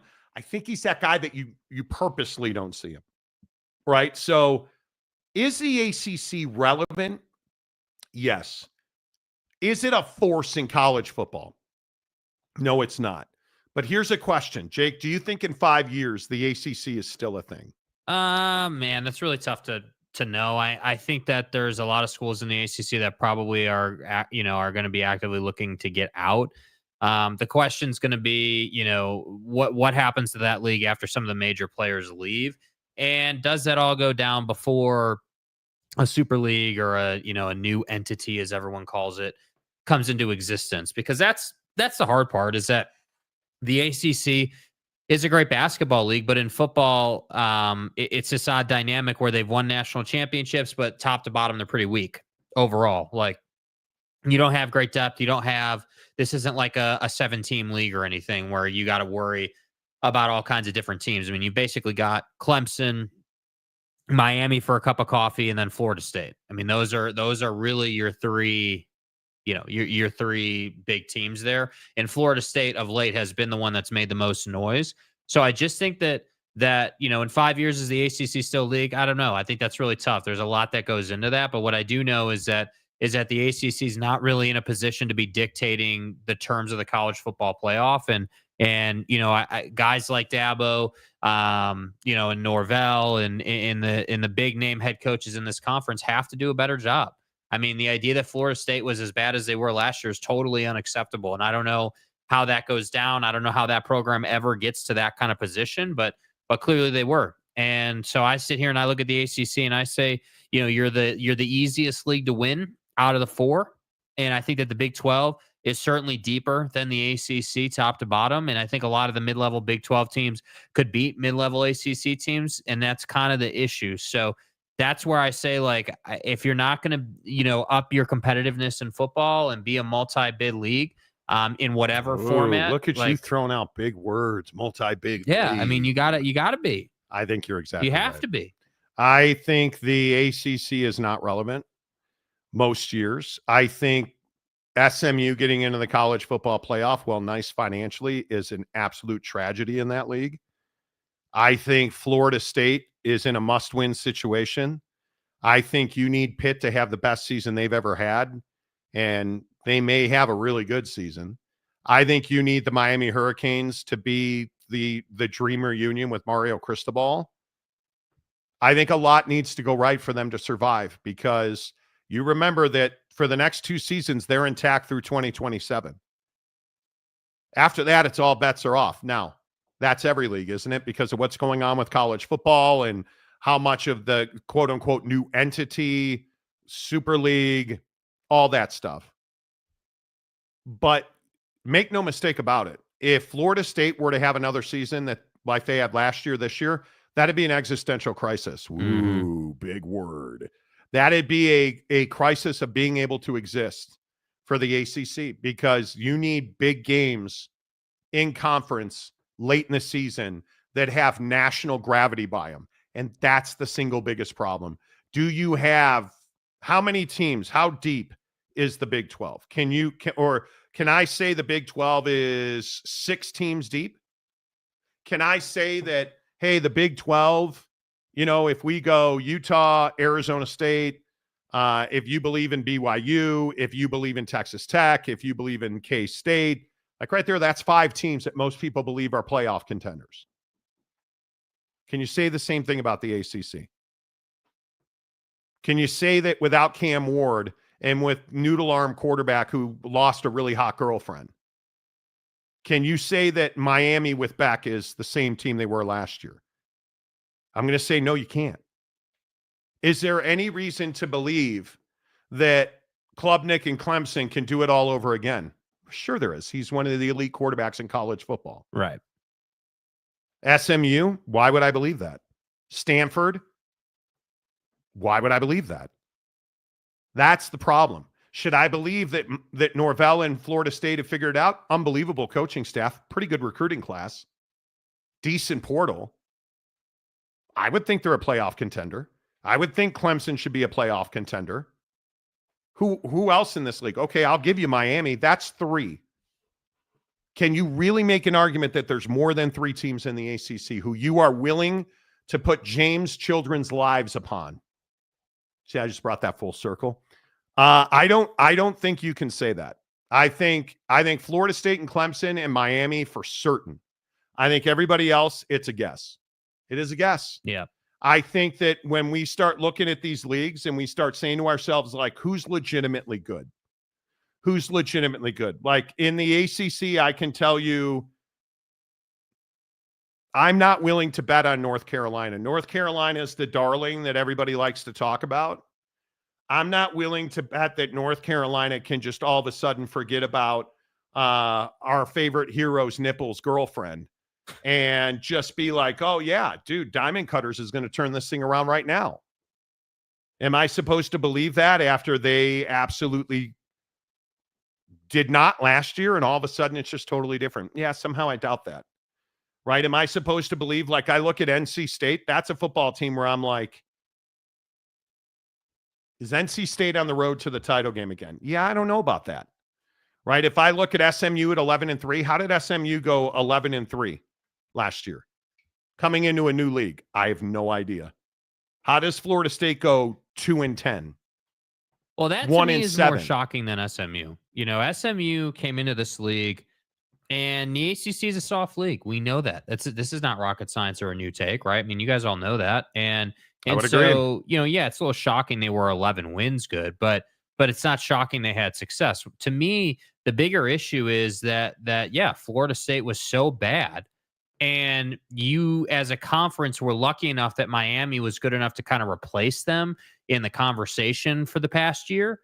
And you know, it wasn't just a SMU and Clemson conversation, because if that was the case, it would have been even worse. So that's why I say, like, you know, Jim Phillips can sit here and use media day and all these other options, you know, and opportunities to talk about the 511 and more access is fair, yada, yada, yada. Okay, cool.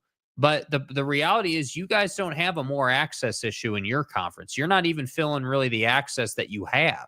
Like, yeah, you're getting your conference champion in because that's how the system works. Yeah. But it's not like you guys had 5 teams and 2 of them got piped because there's not enough access. But like, I also think when we start looking at the haves and the have-nots, the SEC, that's the have. Everybody else is a have-not. Because if we're racking ACC because SMU won, well, what did Florida State do? Or what did Arizona State do last year? The exact same thing SMU did. But at least Arizona State's coming from a power conference, right? And Kenny Dillingham has legitimate talent there. Right. Right? You're walking in a G5 who's taking no money and they won the league. Right? But if you look at the Big Ten, this is my argument about the Big Ten. We were fully, you know, neck deep in this yesterday. Kirk Cignetti's a fraud. Indiana was a joke last year. Penn State wasn't tough last year. Penn State wasn't good last year. With everybody back at Penn State, just short of Joe Paterno, I would expect them to win the Big Ten, right? Yeah, the only problem with that is Ohio State's pretty good too. They have got arguably the best offensive and defensive player in the entire freaking league. Right? You look at Caleb. Is there a better defensive player in the country than Caleb Downs? That's a tough argument to make, man. I think he's the best defensive player in that conference, and I think he might be the best defensive player in the country right now. Right. So, okay, cool. Who else in the Big Ten are we like, hot damn? I want to believe in Oregon, but the midget at quarterback's gone, or excuse me, the undersized individual whose growth was stunted at 5'10", right? He's no longer there. Like you're relying on a guy at Oregon who's got no tangible success in college football. And I think that's a huge problem. So as much as we talk about the Big 12 and the ACC, and the Big 10 is how many teams? How many Big 10 teams? I don't think anybody outside of the SEC can make the argument that they're a 4 or 5 team league. I think the Big 12 and the ACC are very similar, only that the Big 12 is significantly deeper. Yeah, significantly deeper. I would agree with that. I'm sitting here thinking, like, because in the Big 10, like, I think the hard part with the Big 10 is, like, you know, like, I want to throw Oregon in this conversation. Like, I want to. But the problem is that you weren't competitive against Ohio State. Like, if that had been a 1-possession game, let's say, and it was super tight and you lost it just like last possession material, I'd probably say, yeah, you know what? It's Penn State, it's Ohio State, it's Oregon. Like, yeah, on a good year, it's Michigan, you know, and then I could kind of, you know, you can kind of make that reach. But the problem is, and I'm not here to make excuses for Oregon, man. Like, you were 13-0. Everyone loved you. You were supposed to win the national championship. You had time off to rest. Like, that's just, I'm not going to make the excuse that the time off killed you, even though I think that's what happened. Like, It is what it is. That's the system. So yeah, when we talk about, like, how deep is your league? Yeah, I would agree right now. The Big Ten's a 2-team league at most. And if you really want to talk natties, like national championship caliber good, you're a 1-team league with Ohio State, because Penn State has not shown the ability, not just this past year, but in recent time. Drew Aller has not shown the ability to lead a program to a national championship. Yeah. In fact, I could argue they lost because of him. So I look at the ACC and I say to myself, I think you're going to need somebody because you can just write off Stanford, Wake. You can write off Virginia Tech, Cal, Boston College, Syracuse. They're not winning the league. I think the only team with a measurable chance to win the league is Clemson, Miami. Now, Florida State's interesting because I think Florida State, if you're going to win the ACC, you probably got to win nine games. I think you probably got to win 9 games. Yeah, I mean, the ACC to me in the bigger picture, if you not just looking at last year, the ACC is Clemson and Florida State at most years. Those are the two teams that typically compete. Miami shows up once every couple of seasons, but look at Miami, Florida State this year. That's probably the game of the year in the league. Yeah, it'd be nice if Louisville would step up a little bit. That'd be nice. Louisville at Miami is a huge game. Right? Like that was one of the best games we had last year. But in terms of winning the conference and going to the CFP and being a serious threat, because that's what we're talking about. We're not talking about just solid teams. Like it would be nice for the ACC if it wasn't just Clemson or Florida State as a threat to win a national championship. It'd be nice if Miami was a serious threat, or if Louisville could get one step further and start getting into the CFP, regularly. But that's where I think when you listen to Jim Phillips talk, it's like, hey, we want more access. So, I'm 5'11", more access. Like that's fair, on the field. Like that's where I say, okay, dude. But the problem is you're not really doing it on the field. And most people, again, look at last year and say, yeah, the SMU thing was a fluke, just like Boise State was a fluke, just like Indiana was a fluke. Like you had 1 year, the system is what got you in, and that's it. If we had a better system, you're not in there. Well, let me ask you, is Kevin Jennings a better quarterback than we saw at Penn State last year? I don't know. I don't know if he is either. Yeah, I don't know. Because if he's not better than we saw against Penn State, it's over. That team won't go. I mean, he's huge. Can Miami win all of their big matchups? Because if Miami wins all their big matchups, you can put them in the college football playoff. I mean, has anybody looked at Miami's schedule? Notre Dame, Bethune-Cookman, South Florida, Florida at Florida State, Louisville, Stanford at SMU, Syracuse, NC State at Virginia Tech, and then they finish at Pitt. Pitt's another one of those teams you'd love to see them somehow sneak into a conference title situation, but I don't think they're talented enough, right? So I think it's really difficult. I think the biggest question is when you look at the games on Miami's schedule, can Miami beat Florida State? At Florida State in Tallahassee? Can Miami beat Louisville in South Florida? Can they go to Dallas? Because look, it's right on the front of SMU's shirt, Dallas. Right. Can they go to Dallas County and beat SMU? Those are all massive games. And then you've got to go to Pittsburgh and beat Pitt. Do you understand how difficult that schedule is? I mean, I think that's a huge, huge question mark for this league. And we're going to find out. You went and got what you thought was your savior at quarterback, and Mario Cristobal's the chosen one. I'm just really curious if they can do that. And then you got to ask yourself, well, can Florida State bounce back? Because I'm telling you right now, Florida State's dog crap again, this league's in real trouble. This league's in real trouble. If you looked at Florida State's schedule, Alabama, ABC 8:30 on ABC to open the season. East Texas A&M. Oh, we only play the best schedules, Monty. East Texas, Kent State, at Virginia, Miami, Pitt. Miami and Pitt back-to-back. Both of those are at home. At Stanford, Wake, at Clemson, Virginia Tech, at North Carolina State, at Florida. I mean, that's a dangerous schedule. If you're Florida State, you should probably lose one of those games. Right. Are you Florida State, or are you the whatever that was that you were supposed to be last year that turned out not to be so good? Because I think that's a huge question mark, especially in this league when you have quarterbacks like Carson Beck, Cade Klubnik, like when you have guys that can really play this game like Kevin Jennings, who I think is going to be really good. The question is, I don't know what you do here, because I look at the staff that Mike Norvell put together in Tallahassee. That should be a 2-loss team at most. With all of that talent in the coaching box, is this the year they recover from Jordan Travis? I'm not being a hater. It's the truth. Right? Is this the year? Yet. I think this is very interesting. I mean, you look at how bad Brock Glenn was last year. You look at how bad DJU was last year. Oh, my God. Awful. Like, that's the question for Gus Malzahn, who's now your offensive coordinator, right? I mean, is Thomas Castellano a guy who can walk? You're going from Boston College to Florida State. But Boston College, better. Not good, though. I don't know. I think that their 3 big transfers have got to all hit. I mean, Castellanos, I think Sawchuk, the back from Oklahoma, has to hit.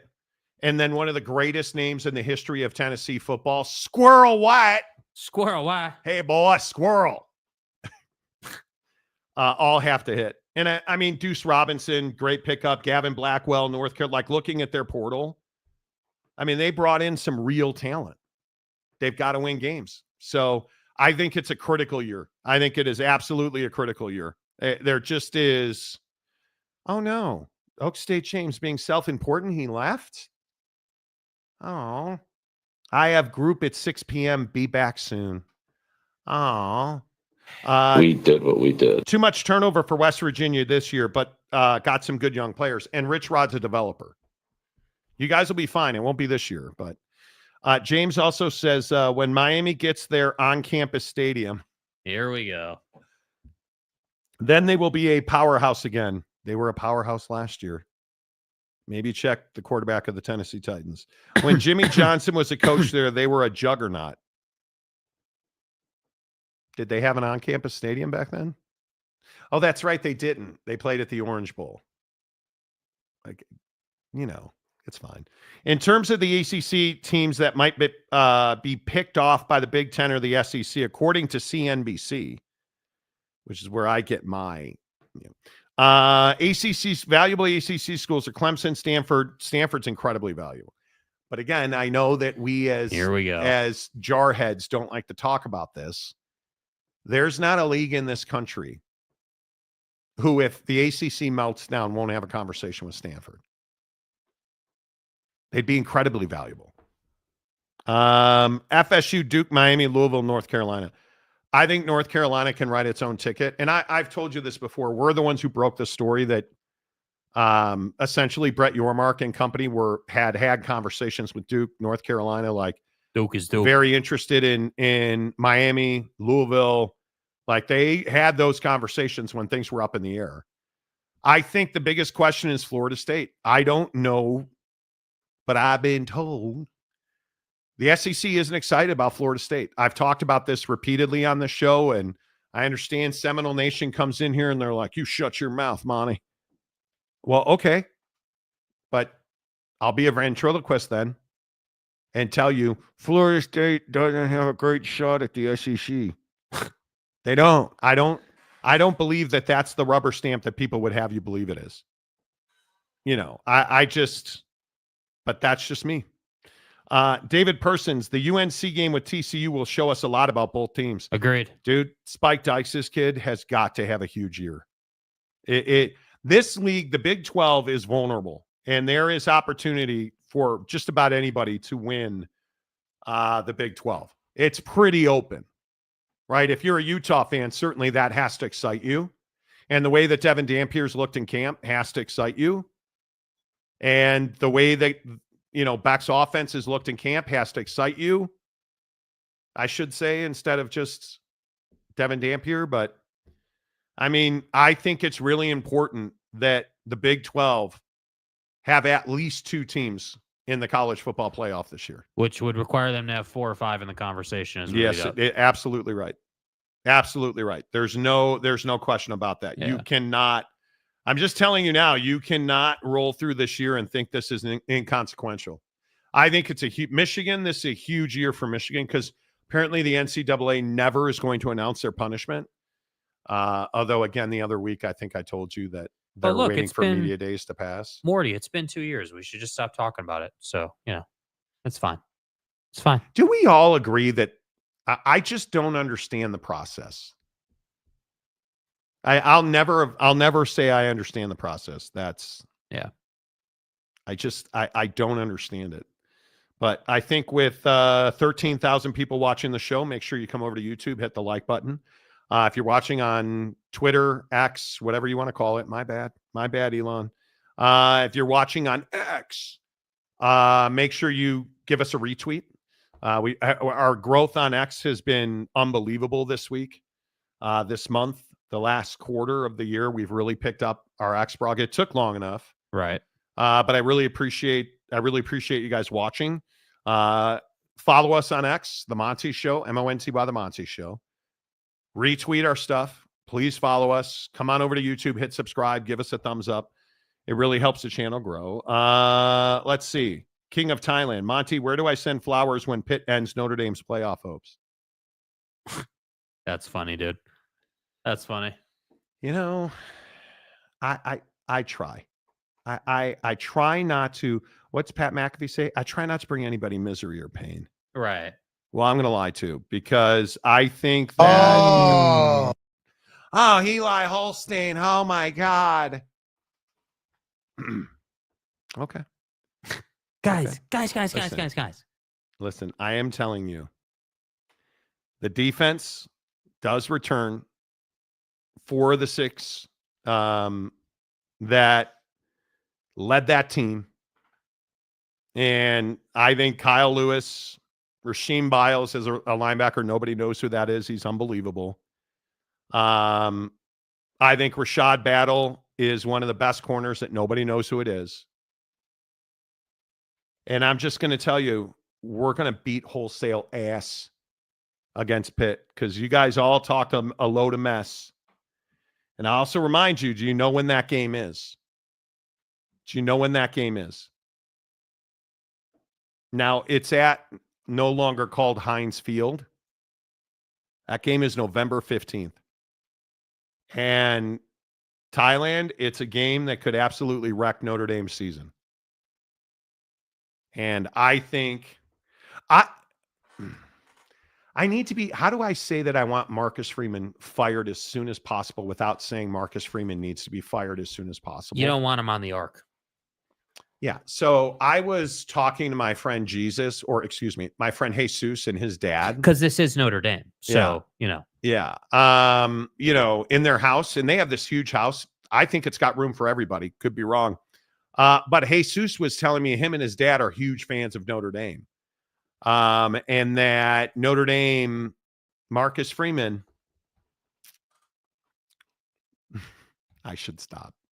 What? We all know that Jesus and his old man, sons of Jewish carpenters, all that stuff. If God likes me at all, he will fire Marcus Freeman because it's God's decision, right? God's like the GM in Notre Dame football. Know your role and shut your mouth. When his son's not building people's kitchen tables, he's the offensive guru. Jesus de Cristo. Right. They need to fire Marcus Freeman. But I'm on the naughty list, which is why nobody buys me Christmas presents. And that's bullshit. God hates me. I'm going to hell. Hell's not real, so I should be fine. I'm kind of banking on that at this point. But my point is too many rectory jokes. My point is, if there is in fact Notre Dame our mother and making the sign of the cross and stuff, such as in like fire Marcus Freeman's ass, right? Notre Dame our mother, and let's find a coach who can get a quarterback, a guy, a guy that can throw the football. Where we're not hoping for Jake Retzloff to go. The guy Jake Retzloff, we were hoping we need my fucking ass. Hey, Marcus, hey, yo, over here, bud. You're fired. Why are you firing me? What's up, big bro? I beat the pedos and the cock on thigh guys at Penn State last year. Cock on thigh guys. Right, but here's the problem. You want to know how bad the quarterbacks at Notre Dame are? Drew Aller's a step up from who we got now. Yeah, we're in real trouble. Yeah. Nobody likes you, Joe Dirt. Exactly. Nobody likes me. Nobody likes me. You guys missed my birthday. You didn't even wish me a happy birthday. Marcus Freeman should have never left Cincinnati. He should have never left the Chicago Bears. The Natty. The culture he was built over there with Luke Fickell was the reason they stand in the Big 12 today. Cool. Can we fire him at Notre Dame? Oh, culture is really good, Marty. Cool. We'll all drink the blood of Christ and have some cannolis. And his dad, that's the body of Christ. We'll all, the triple second stuff. We'll all have cannolis with Marcus, and then we'll pack his stuff and he can leave the rectory. Because we need it's Notre Dame. We need a quarterback. We're out of here. A quarter, I know a quarterback's not important. Don't know. How you say Freeman should be fired without saying it, Monty, is if you can't count. Listen, guys. I understand that it was the buck stops here and Ohio State. I understand Ohio State.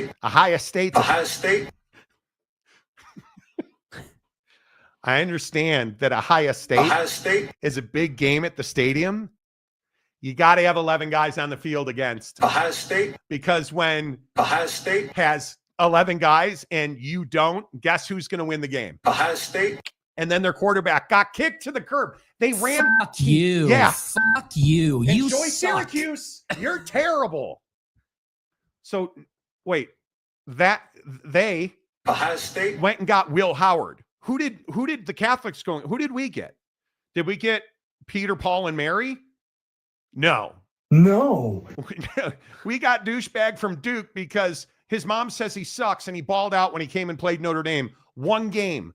That's why, Riley's Leonard is and stuff. Don't even. Please. Belated happy birthday. It's not, my birthday was 6 months ago. Dude, how much of a casual are you, bro? Toot pants. Happy birthday, Monty. Birthday was 6 months ago. You guys fell for it. That hurts. Sucking a ding dong. Okay. You fell for it, dude. Hey, Monty, what'd you get for your birthday? Yeah, Sucking a ding dong. Okay. I got you beat by a few months. 50. Oh, you've got me beat. Yes. Kaner and BYU and Utah will play for the Big 12 championship. So remember when we were talking about how fuck up, do you Johnny. remember how we were talking about Jesus Christ and his dad were dropping acid together? The biggest load that we've seen. Based on this right here, Joseph Smith was hanging out with him too. Because if you think BYU's playing for a conference championship, again, you think Notre Dame has quarterback problems.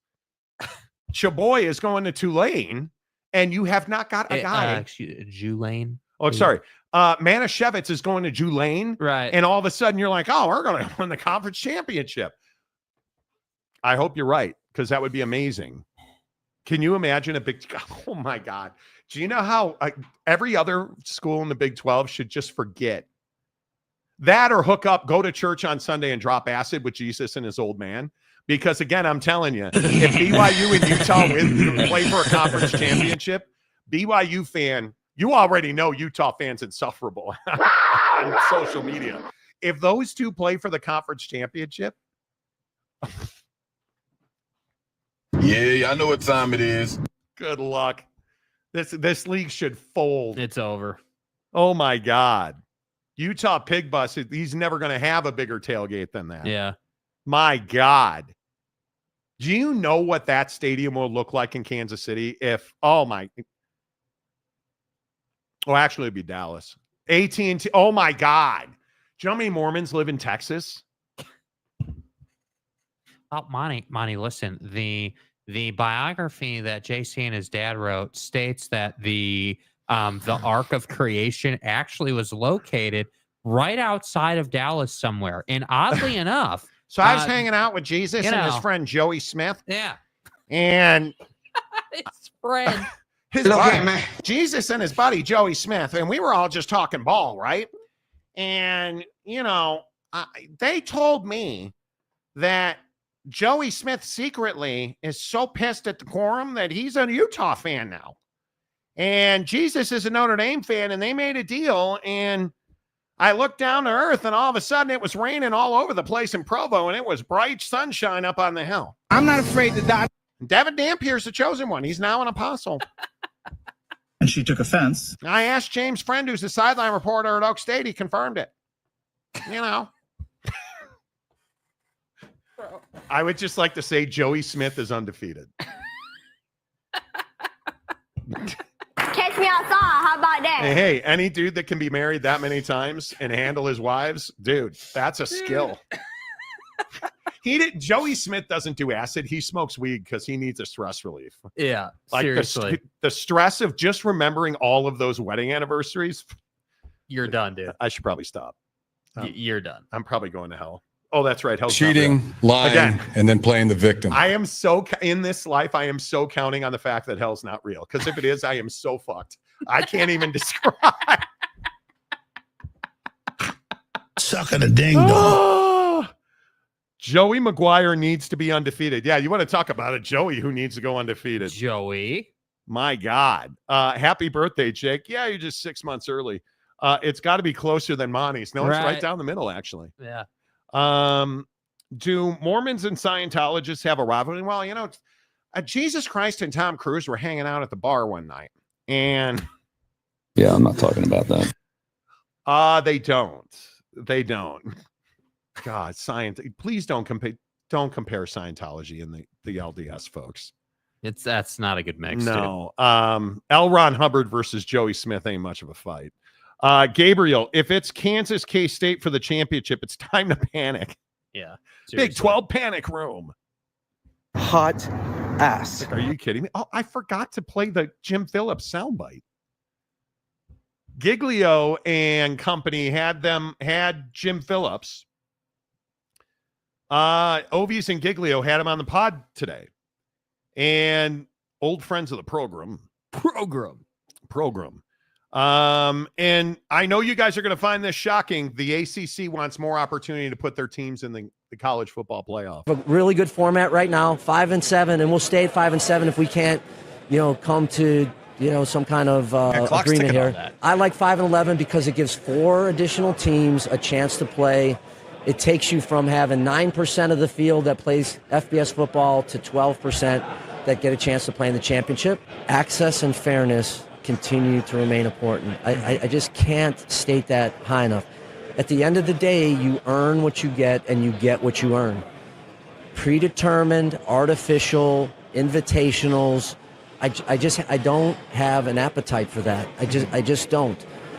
Because I don't think it really reflects what student athletes expect when they come to college and they put on a uniform. Regardless of what conference they're in, regardless of what team they're playing on, they want to have a chance to win a conference championship and they want to have a chance to win a national championship in all sports. And that's exactly right. And what did he say? Well, you deserve what you've earned. God, I love Jim Phillips as a dude, but not a commissioner. I believe in that 100%. And what do you hear the Big 12 saying? Oh, we want to earn it on the field. What did Jim Phillips just tell Ovies and Giglio? I want to earn it on the field. Mm-hmm. Because there's 11 opportunities to earn it on the field. And I think if you are the ACC, 5-11 is better for you. You're the Big 12, 5-11 is better for you. If you're the SEC, 5-11 is better for you. If you're the Big 10, you want nothing to do with 5-11. Because you don't have the depth to compete for those extra spots. You want more automatic qualifiers, right? And this is, I think, some damning thought. If you are the Big 10, why is the Big 10 fighting so hard for the 5-7? Because they want automatic qualifiers. Yeah. And I think if you don't have an automatic qualifier beyond your conference champion, you want to hang on to at least your one, and you're not going to help the other conferences grow and succeed. And that's why the Big Ten's in favor of whatever it is, this 4-4, 2-9, 6-4, 8-7, 9, 3-0-5 mathematics and stuff. It needs to be 5-11. And the Big Ten, I think the Big Ten is going to get probably peer pressured into it. And Donnie needs a distraction. You can't tell me he's not all in on fixing college football right now. right? Like I think there's a very good chance that happens. Two pants, Baylor versus BYU, Mormons versus Baptists. Goddamn Gideons. I don't associate Baylor with Baptists. No. Probably because I'm not there. I'm sure they are. Gabriel, and again, Brett Yormark said it best. ADs have to get it together. UCF, Houston, Cincinnati got to stop penny pinching and create winning culture. Yes. I just cannot tell you enough times. You have to spend money or get out of the power conferences. If you are not willing to spend the money, and I kid you not, if we go to a new entity, it's probably $500 million a year. Mm-hmm. It's a lot of money. It is a lot of money, but it's a payday as well.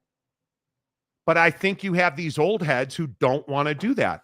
It's why you look around this league, and as Big Daddy Magic said, AJ the banana stand, right? The Banza, AJ DeBanza ain't accidentally at BYU, right? He's not.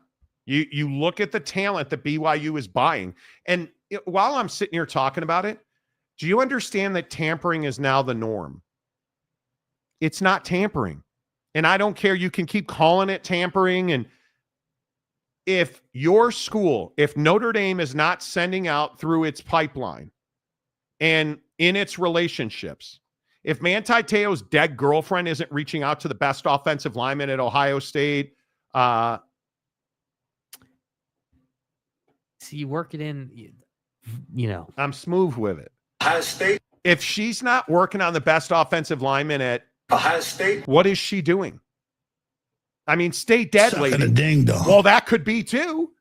But that means that Notre Dame football, if Notre Dame is not using its large, long reach to the biggest load that we've seen, that could have ended differently. If they're not using their extensive network of relationships to recruit players that are currently on other rosters and not in the portal, I'd be very disappointed.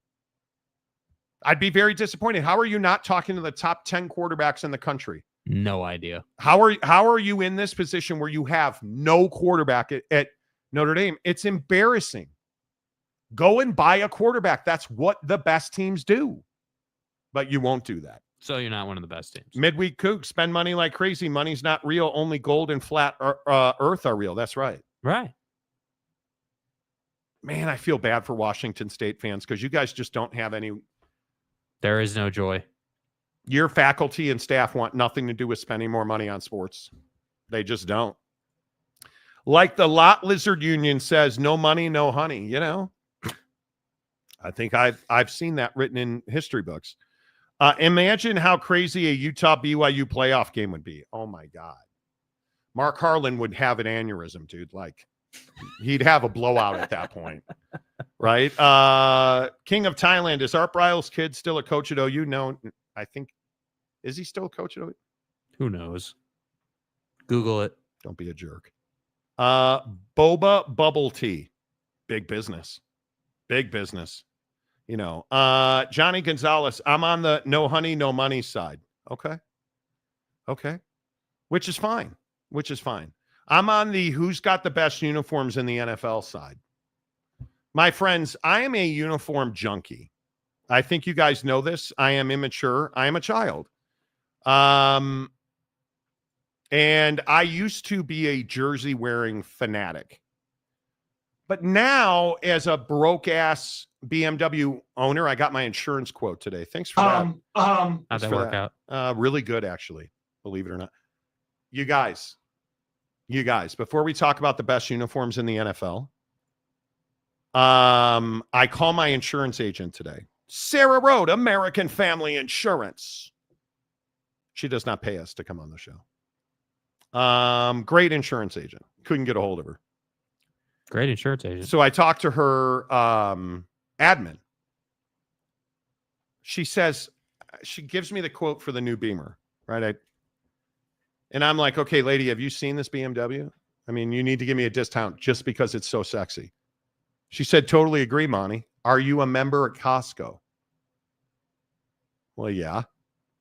Well, if you give me your Costco membership number, we can give you an 8% discount on your total premium because we're now partnered with Costco.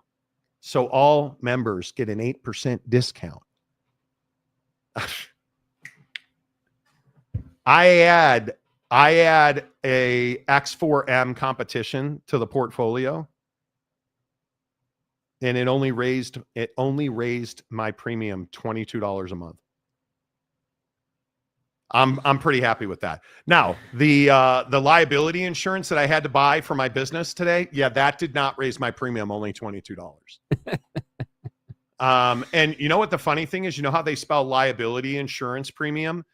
BOHICA. Bohica. Because, dude. The CAC. Is there any bigger ripoff in this world than insurance? No. Nope. So like I'm starting this new business and I'm like all lined up. I've got a lawyer for it. I've got insurance. Do you understand that my insurance? Kyle, my goddamn left fielder. Kyle Schwarber, stud. Did I take him? No. God. I did. Why do I ever go against Kyle Schwarber? Kyle Schwarber just put a ball into the Allegheny in Pittsburgh from Philadelphia. Okay. Yes, I did. Oh, you did? Yes, I did. 1.5 hits, runs, and RBIs. Hey, no love? No love? You didn't convince me. Bro. Douchebag. That was mine. No, it wasn't. Was it? Yeah. I took him. I know you did because I told you to. Kyle Schwarber. You guys probably don't know this. I call him my goddamn left fielder because that's what Cub fans affectionately call him. And did they just go back to back? Yes, they did. Yes, they did. Bryce Harper and Kyle Schwarber back to back. Let's go, baby. God, I love that team. They're not the Cubs. I mean, they can actually pitch. That's why they're not. Okay. Insurance, making mafia ideas legal. Exactly right. Two pants. Monty just had a stroke. Dude. I love Kyle Schwarber. Isn't Bohica a drug that Aaron Rodgers uses? I believe it is. Jesus. Sad face. American Family Insurance. HQ in Madison. Home of the badges. The badges. Screw Wisconsin. You know. Happy Gilmore 2 this weekend. Not interested. I'll wait for it to come out on stream. Anyway, is insurance like the biggest scam ever? I think it is. I think insurance, you pay all those premiums and then they find ways not to help you when you need it. Yep. And you want, like, this is why do we love the advocates? They fight insurance companies who don't want to pay out. Yeah. I mean, it's a classic scenario of, hey, you need liability insurance or you need, whatever kind of insurance for the beam or whatever it might be. And, you're really just paying for peace of mind. That's it. And the problem is in certain situations, you don't even get the peace of mind. Drives me crazy. Yeah. Personal mortgage insurance is the worst. Poor people get raked over the coals. I actually have PMI on my mortgage and I'm looking forward to refining out of it. Because what is it? I don't know I think it's a couple $100 a month. Yeah. It's called PMI as personal mortgage insurance. It's ridiculous. Yeah, you have to put down 20% or you got to take PMI. King of Thailand, medical insurance in Thailand, $200 a month. There's great medical facilities there. Bro, cough it up. Are you moving to Thailand? Are you? One of my wife's... Why do you not want to answer this? One of my wife's best friends may have met her husband in Thailand. Like, they're dive fanatic people. And she went to Thailand. I think this gal went to Thailand to get her dive master certificate or certification to teach you how not to aspirate on an air bubble while you're diving. And she met her husband there, and now they live in Hawaii. Like, let me get this right. An American and a German had sex in Thailand, and now they live in Hawaii. Ding. Yeah. Sucking a ding dong. Right? Like, yes, November 15th, you're moving to Thailand. Let's go, dude. Nice. Wait a minute. Way to show some balls, dude. It takes a Nice. lot of Pack this courage. thing up. We're out of here. Darn right. That takes a lot of Nice. courage, dude. Way to go. Way to go. OTC Mapes says you don't have to understand the process. You just have to trust it. Exactly. Yeah. Johnny Gonzalez Insurance, we're not here when you need us most. Like a good neighbor, we're not never at here. home. Insurance spreads risk, but takes about 20% off the top. Yeah, they do. And then they don't pay when your house floods or burns down. Or well, yeah, you had fire insurance, but I mean, but who's really counting? Come on. But you left lithium batteries plugged in. You didn't have lithium battery insurance, idiot. Oh, your house burned down in a wildfire? Yeah, that's not covered. Not covered. Well, you had hurricane insurance, but your house flooded. So that's flood insurance. You're not covered. Do you guys understand how stupid that is? Last year in Florida when the hurricanes came through, people had paid thousands and thousands and thousands and millions of dollars. And the insurance company said, hurricane didn't do this damage. Flooding did. You don't have flood insurance. You're not covered. Now, if your house had blown away, but see, the insurance companies, when they rebuild a house after it blows away in a hurricane, they force you to make it so that it won't blow away. And they don't tell you that if it doesn't blow away or have wind damage, hurricane insurance won't cover it. Oh, so if it floods, you need flood insurance. Like it is such a scam. What they're doing to the people in Malibu, like what they're doing to the people in the Palisades, it's scandalous, and nobody's going to do anything about it. Nobody. Gabriel, yeah, if I were to buy ever to buy a car, I legit would ask you guys for advice. You should. No, I do car deals, bro. It's one of the few things I'm actually good at is a car deal. You know. I need a car that goes from point A to point B, but also has safety features. Toyota. Rolls-Royce Cullinan. What? Right. Get a Nissan Versa before it goes away. It's the lowest MSRP car, and it will last you a lifetime. You know, he said he was moving. Oh, did you? I'm sorry. I missed it. My bad. Mapes, gold and red hasn't changed much over time and doesn't need to. Bang, bang, Niner gang. All right, let's talk about uniforms. Flood insurance is more expensive than a mortgage payment ripoff. It really is. I hate insurance companies until you need them. Who's got the best uniform in the NFL?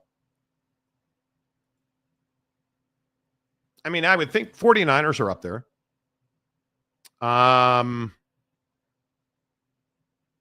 Giants? Yeah. I was going to say the Steelers. Okay, of the old uniforms, the Bears. Certainly. I think the Bears is probably better than the Giants, but not as good as the 49ers. The Dallas Cowboys. Classic. But it's not classic like the Yankee pinstripes. If you ask me who's got the best classic uniform, it'd be the Niners or the Bears, in my opinion. Not a huge fan of the New York Giants uniform. It's all right. It's all right. The Jets, Powder blue Charger uniform. It's overrated. It's overrated. Okay, what about... But now if we do the alternates and we say, who's got some of the most fire new uniforms in the NFL? Well, I think you have to put the Cleveland Browns uniform they announced today. Dude, look at that helmet. Look at that helmet. I love this uniform. All brown pants, orange accents. You're not with me on this, though, are you? It's all right. Yeah, I mean, it's okay. Like it's okay. I think they're following the formula, which I appreciate, which is dark main color with highlights. That always produces a strong combination. So, like, you think about like the Bears do this dark main, bright accents. Like I think that the Browns, for me, if I'm a Browns fan, I love the orange stuff. Like I loved the year. Well, they did it last year, didn't they? The Bears had the orange alternate. All orange. Yep. Yeah. Like I loved that. And the Browns obviously have their orange uniform, which I don't think technically is an alternate. I actually think that's one of their. Main. So, I like it for sure. I definitely like it. I think they were smart. It's straightforward. It's clean. It's not trying too hard. They are embracing their colors. What I hate is when teams. This is what I hate about like the NBA City Edition jerseys, where they're just like so off the wall. You would never look at that jersey and be like, yeah, that's the Bulls or the Lakers. You're like, who is this?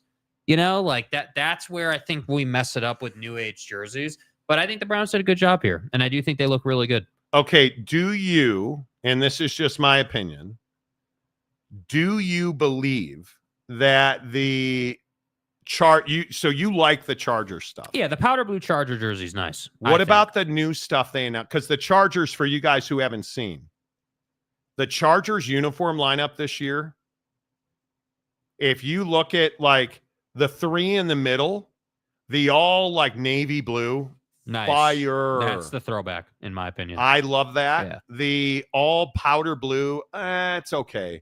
But look at Sex Machine wearing the all electric. But see, here's my deal. I love that I love uniform. the all electric, but why the blue sleeve? What because that's the accent color on the side with the bolt and the helmet and the Nike swoosh. And what color would you have him wear? You would want that to be yellow too. Probably. Yeah, I think so. But yeah, it's fine. It's fine. He's the franchise quarterback. He can wear what he wants. Yeah, I'm a big believer.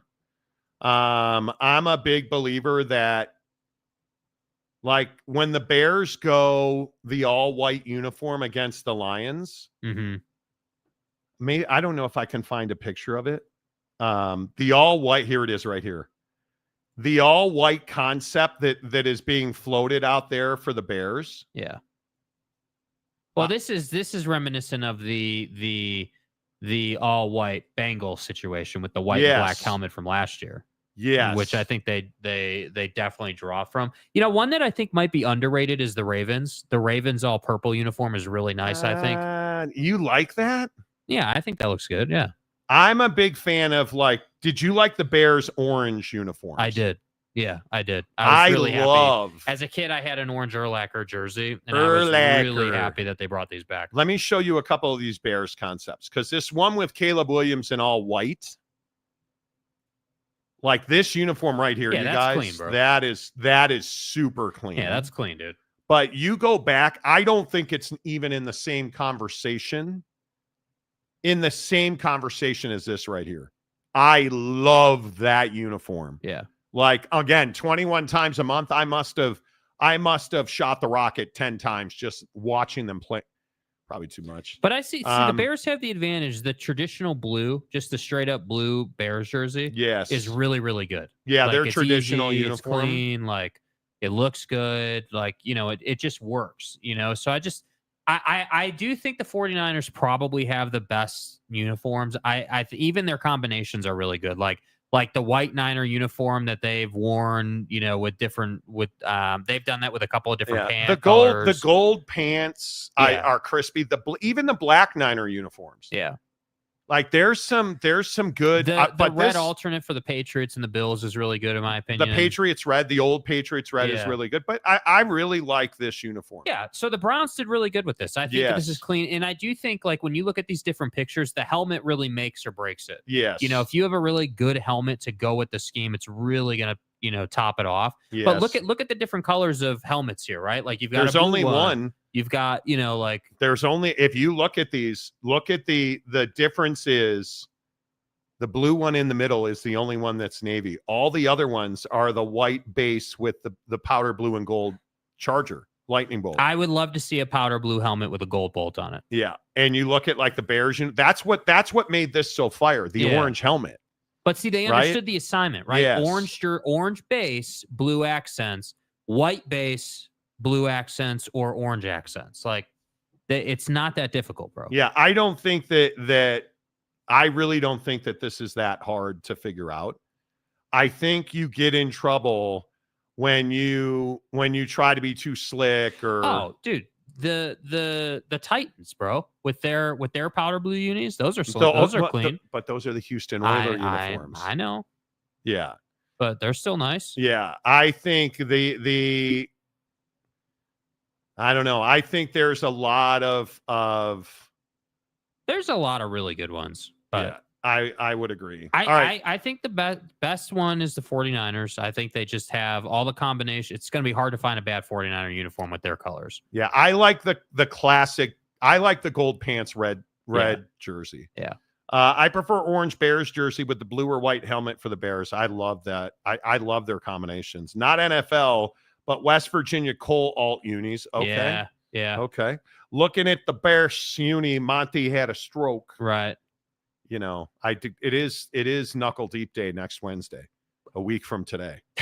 So a week from today, we'll be reading the Bloody clean, methodical, and thorough. We'll be reading the blood results on the show. I think it's HIPAA, but I'm good with it. Yeah. You know, toot pants. Think that's HIPAA? All powder blue doesn't message strength. The navy blue, the all like royal or navy blue, I guess it would be. Is that what we're trying to do? Message strength? I don't know. Their uniforms are. I mean, they look good. They look really good. Personally, for me, I would love to see a powder blue jersey a lot, and I think they should embrace it. But I also am. I like the. Have you guys seen the Bucs uniform? They're going full. They're going full popsicle uniforms for the. Are they? Yes. And it's going to be the throwback uniform is going to be amazing. Like it is. I think it is going to be. Here it is right here. This uniform that they're wearing goes back to like the Steve DeBerg days. I'm a huge fan of this. Baker Mayfield. Dude. Listen, if you guys probably don't want to know this. And I hope my wife's not listening to the show. If I had Baker Mayfield's drip, dude, I would just be an absolute polecat. Biggest load that we've seen. I mean, you could not, oh my God. You got to get stroked. Look at Baker's drip. Tell me you want that. You want Baker on your wall. Yeah. You need him on your wall. Like, I understand for the folks that are big Baker Mayfield fans, dude, I totally get it. Yeah. I'm here for it. Like that uniform is unbelievable. I think it is one of the coolest uniforms. Now, the problem is you didn't win nothing. You won nothing wearing that uniform. But that's that one that you can wear once every other season. Mm-hmm. You can wear this very quickly. You can wear this one out. And I think that's part of the problem. It makes money when you retread uniforms. Yes. But that uniform, the Bucs, once every other year. Right? I mean, you know, how classic is the silver and black? But the problem is it's so classic that you can't. What do you do with it? Where do you go from there? Right? Like that's the problem the Raiders have. And we used to talk about this when I covered the Raiders. We used to talk about their uniforms all the time because it's really difficult. It is really difficult to it's really difficult to improve on that. Right? I mean, it is, you just can't. I don't know what you do. Yeah, there's nowhere to go with it. You know, they've worn different iterations of things like the silver pants. I think the Raiders white jersey with the silver letters, I think it's really tough to improve on that. Obviously, the silver pants with the black sweaters are amazing. But how do you improve on that? The white on white? Yeah, well, nobody wants white on white. You need to come out with a new and improved version of the black helmet. That's what you need. You need something that, like, you need to embrace the Vader style vibe of the team, right? Like all black building, like black is your predominant color. Like you need to come up with something that really like pops it. Yeah, I just don't think. I don't know. I wouldn't play with it too much, man. I just got a flash of that, the purple. Dude, are you a big? You like this? Yeah, they're clean. Those are nice. All right, let me give Jake a chance to strengthen his forearms here. I mean, it's not a bad. The Ravens all purple uniform. It's not a bad uniform. It really isn't. And if it would load the photo into the tray. Right, like this isn't a bad uniform. I hate the gold. I like their black and purple uniform. I would agree. I would prefer black accents, but I hate love the gold. the purple. Yeah. This is unbelievable. I think this is amazing. We're going to have a good uniform year. Yeah. We're going to have a good uniform. And he says Rams need to go back to their old look with the new ones. I love that old look. I do.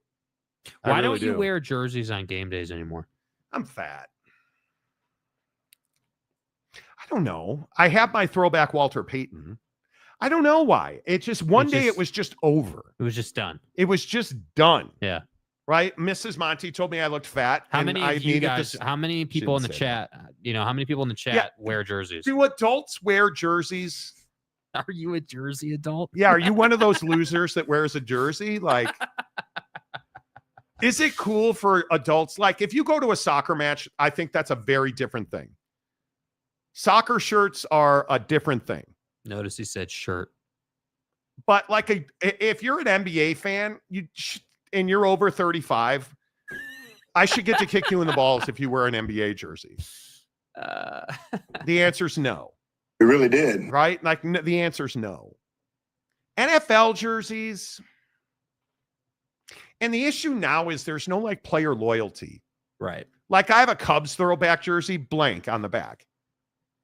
What am I going to do? Get a PCA jersey so when he signs with the Dodgers? Well, why don't you get a book jersey then? On a deferred deal where, they won't pay him up front. It'll be for the next 71 years.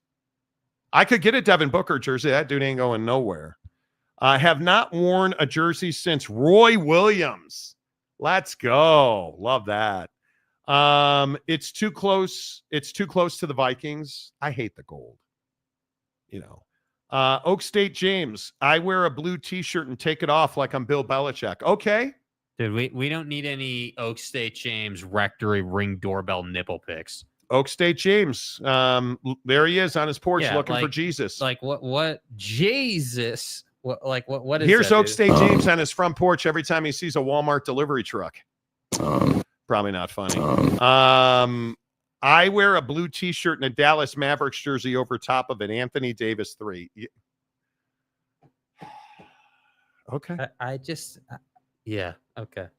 UTEP two-step says, have a throwback jersey, Seth Joyner. I like it. What kind of cars he got in his picture here? What is that? Is that a Beamer too? Yeah, that's a Beamer. That looks like a 5 Series. 4 Series, 5 Series, dropped. I like it. I have like 30 jerseys. You have to go customize and only wear them to a game after 40. Okay. I don't hate it. We need an Oak State James on the front porch nitpick. No, we don't. No. Nobody needs that. No, we don't. No, they turn the lights off in that house. Trust me. Damn straight just bought Michigan Charles Woodson jersey a month ago. Okay. No, you're not pulling me into it. James has 3 kids. Those glass cutting nips are working for him. I've heard that. Oh, it's an M3. Yes, sir. Yes, sir. That's a topless James getting on the ark. Jesus, put me on the ark, boy. Dude, that's a picture of James doing his tunnel walk out to the ark. You kick that porcupine in his nose off this ark, boy, and you put me on. I'll call your daddy. I didn't spend all them years. God's name, image, and likeness. Look here, Jesus. I didn't spend all them years in the rectory for you to take a porcupine on the ark instead of me. You know what I'm saying? And then he looks over and he sees the Walmart manager over in the corner. Facial recognition. And he's like, what is she doing here? Well, James, she's getting on the boat. I'm Jesus, and I love all the sinners and hoes. Sinners. Wait over there. There's a door over there that says purgatory, James. That's where all the TCU fans are. Okay. Or go throwback classic Hall of Fame player for your team, Walter Payton. San Diego State, Mike V. San Diego State wins national championship. So it is dropping acid day. It really is. How awesome would that be if San Diego State won the college football playoff this year? Fuck you. Fuck you. You suck. We told you that league sucks. And all the money goes to the Mountain West. Sucking a ding dong.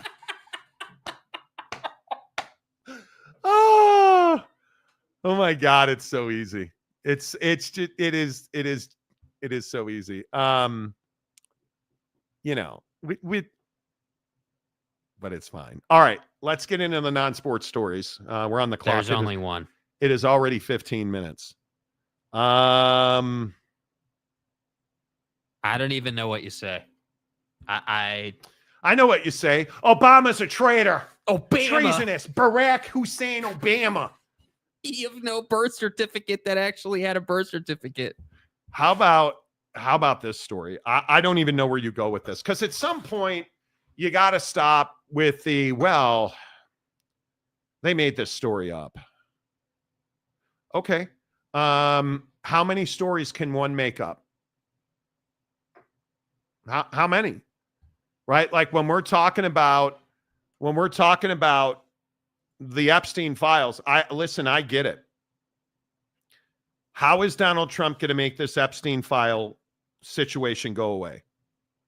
Because you look at this story today, the Wall Street Journal says that Donald Trump was made aware in May that he was in the Epstein files. And already everybody ran with the story from the Wall Street Journal and put timelines together. And now you see, when did they stop talking about the Jeffrey Epstein release? And when did everything pivot 180? Well, back in May.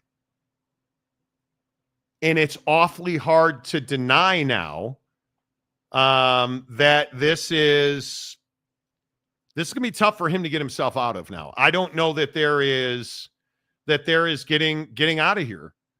And we can sit here and we can kind of play this game, but how do you think he gets himself out of this? I mean, it's going to be tough. I think that, I can't remember what the committee is, but, Congressional committee is subpoenaing the files now. And you've got Republicans who voted to subpoena the files. So, the hard part's going to be that, your support in Congress can only go so far here, right?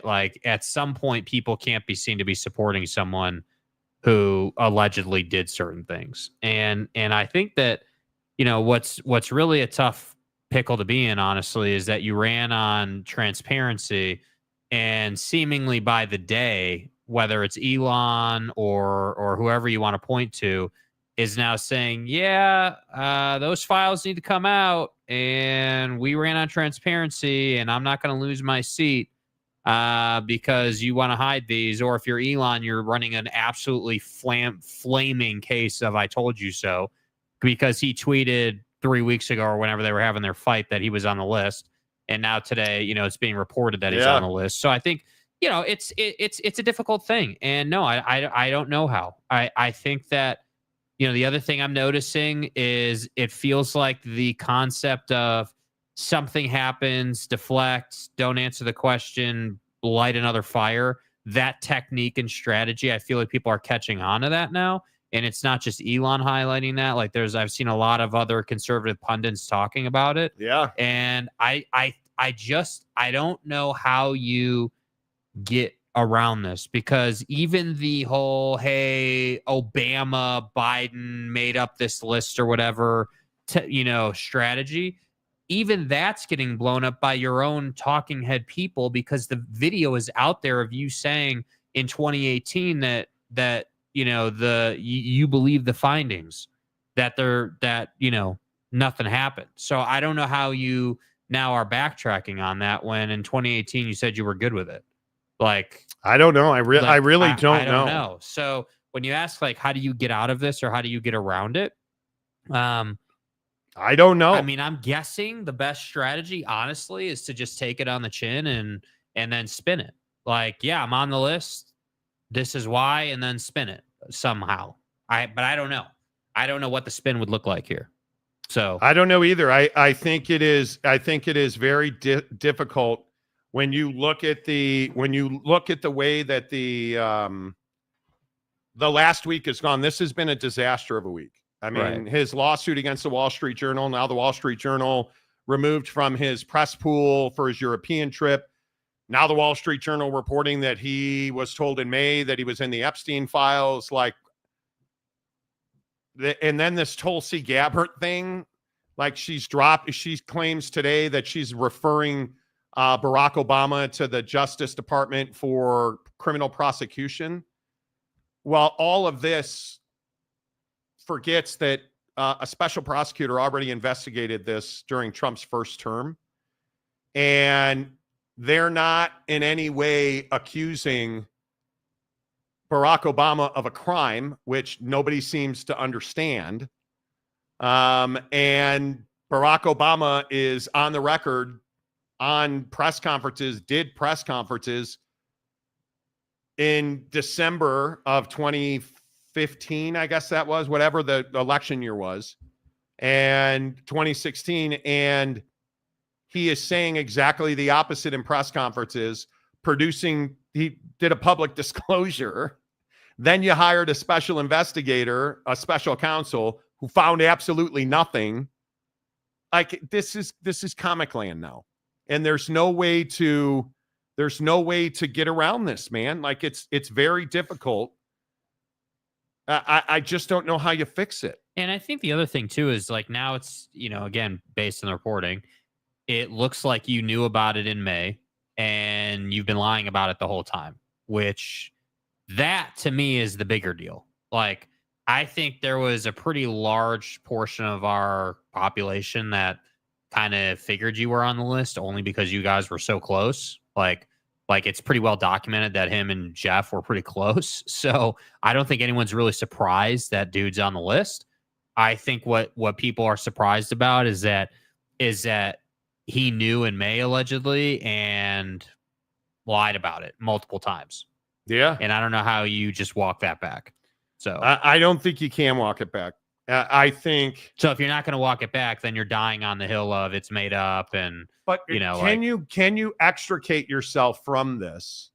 Can you, if you are Donald Trump, can you find a way to placate your base and your support to get yourself out of the Epstein situation? I don't think you can. I don't think there's any way that now, because you ran on releasing this information, then when you got into office, you said you began the process of it.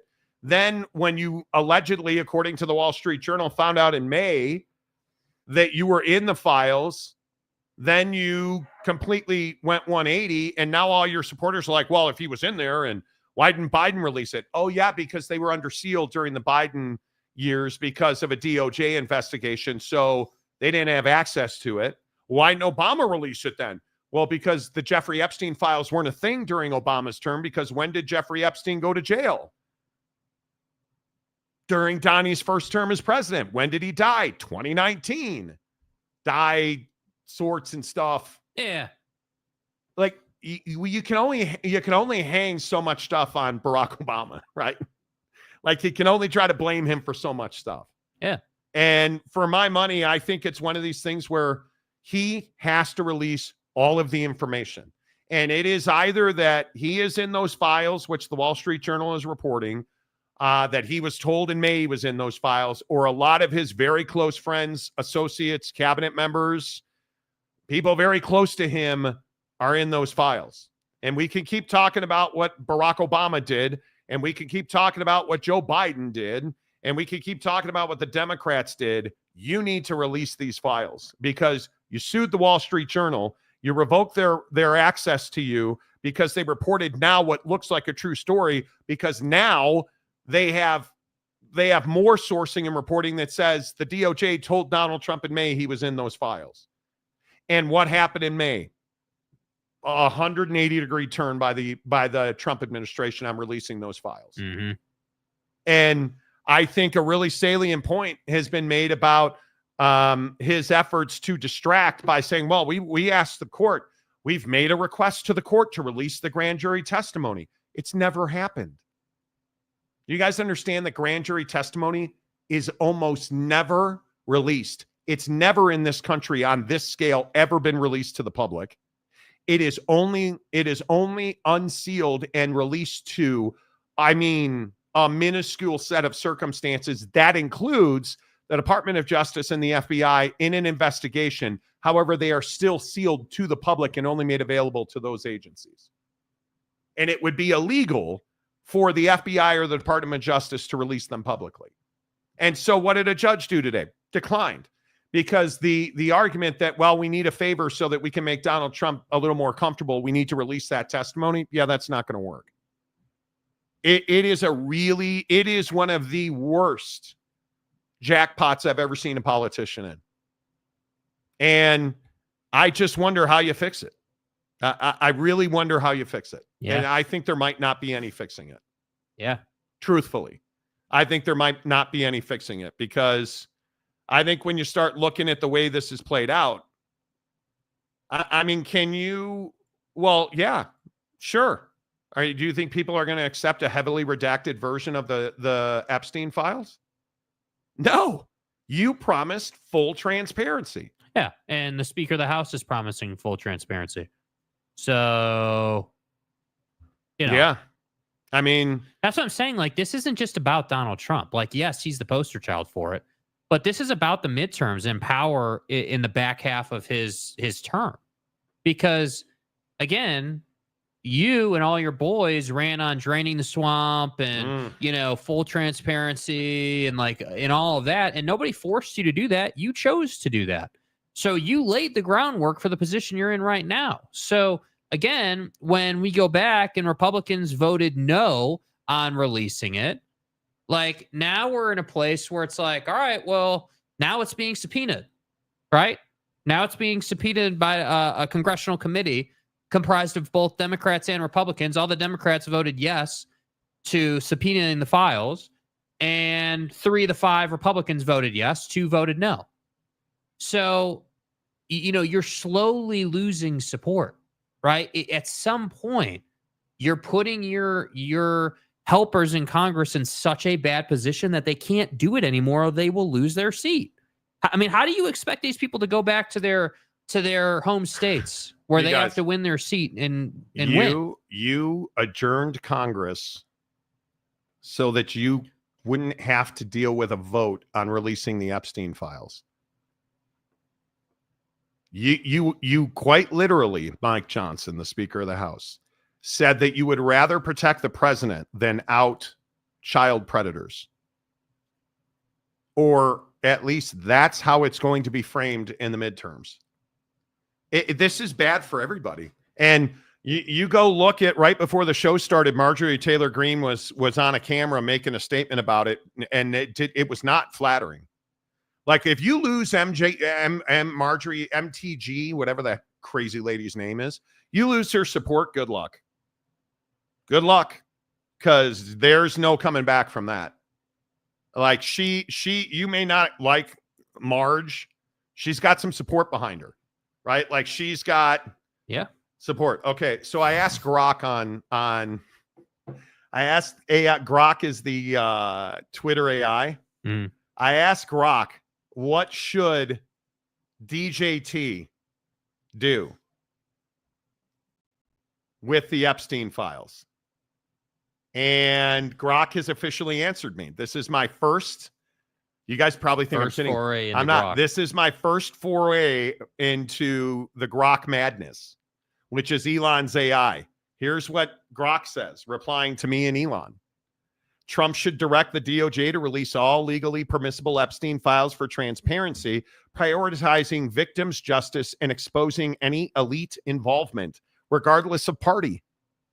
This upload upholds accountability without fueling baseless conspiracies. What's your take on the show? Because you retweeted the show asking this question. Hi, Grok. Nice to meet you. I think you have to protect the victims' names in these files, and not one of the people on any list. I don't care who it is. And all the conservatives are like, oh, Bill Clinton, fuck him. Release Bill Clinton's name. You think we all don't know that he's on there? Yeah. Everybody in this country? See, that's the thing. It's not a Democrat or Republican issue. It's an issue of accountability. It's a personal level issue. I don't care what your affiliation is. This is bad for our country that someone who's on this list is holding the office. Yeah. Like, that's not good. Yeah. I think it's interesting. They circumvented how many laws to stop Trump for 4 years, but kept their biggest weapon under lock and key? What are you talking about? Yeah, what do you mean, dude? Okay, when something like the Epstein case is going through court, which pretty much all through the Biden years it was, you don't have access to that stuff. That is sealed in, like, it's basic law. There's no circumvented how many laws to stop Trump. What are you talking about? The amazing part is you're trying to protect a guy that's in a file about child predators.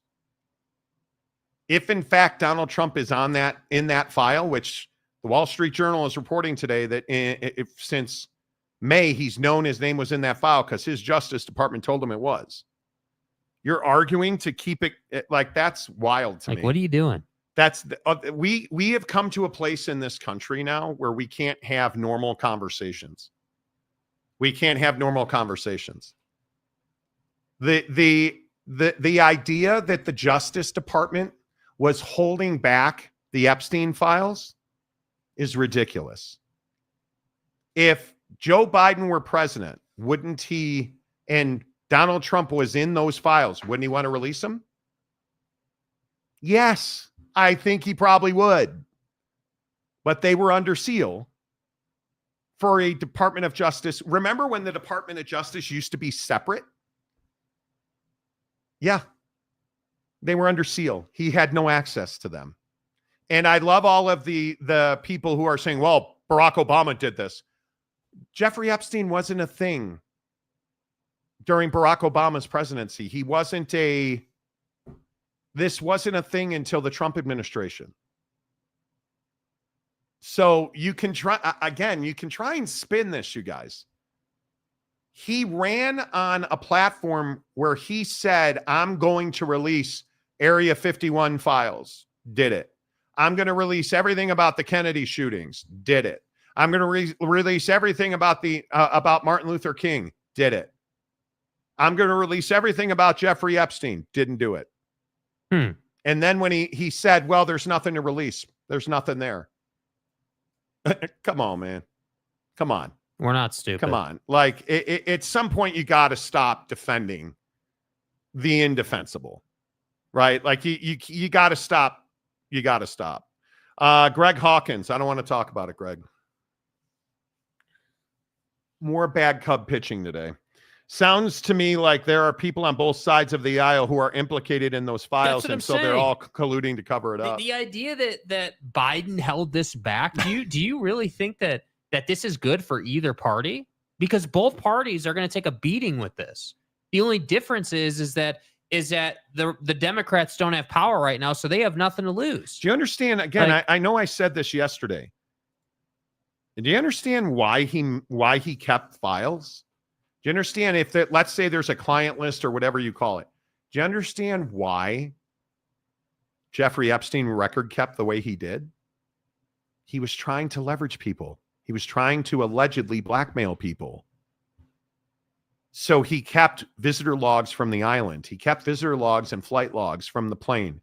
He had and now these stories about these parties that Donald Trump and he had at Mar-a-Lago in Florida. And have you guys seen this interview from like 10 years ago with Luther Campbell from 2 Live Crew on Sirius XM, where he's describing how he panicked and ran out of a party at one of Donald Trump's parties because he went there and there were a bunch of girls he felt were underage. And he was like, dude, I'm being recorded. And they're telling me, essentially Luther Campbell in this interview was like, yeah, you go into this party and there's a bunch of women there that are pageant people. And they're like, yeah, have your pick. Mingle and do what you will. And so he was mingling in this party and he was like, dude, I don't know any of these women. They all look very young.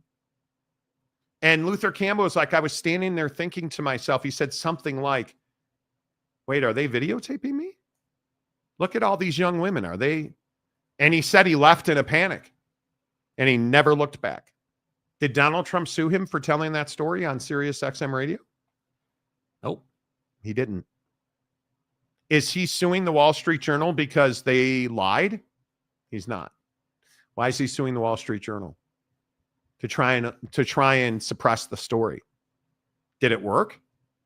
No. He sued the Wall Street Journal, 3 days ago? And today they released a massive story that has exploded, where he was told in May, according to the Wall Street Journal, his Justice Department told him in May that he's in those files. And then all of a sudden, that's the timeline where they flipped 180 degrees and started saying, there's nothing there. We can't even release it. There's so little there. Like, come on, man. Come on. It's pretty low cash look to be running that, dude. I mean, it's crazy. I think it's crazy. Even Grok knows that's not real money. Okay. Grok was the best Patriot tight end ever. Yeah. You know, it's unfortunate to me, you guys, that we're at a place in this country where we can't say, boy, those are a bunch of scumbags. Like if Donald, quite literally, if it is shown that Donald Trump is in those files, I don't even want to be hearing about how Joe Biden fabricated those files. If he fabricated the files, why didn't he release them? I don't care who's in those files. They all should absolutely be broken down. Like, if Donald Trump is in those files, should he continue to be president? No.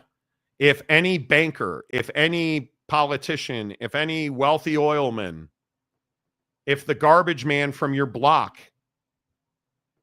is in those files, should they continue to? No, they shouldn't. No, they shouldn't. Like, I just don't, I have zero tolerance for it. Greg Hawkins, Cubs need 3 starters and 2 Pullman guys. I don't think they need 3 starters. I think you need an ace. You are getting enough. If you look at the top 2 guys in the rotation, you're getting it now that Shota's back and established, and you're getting enough.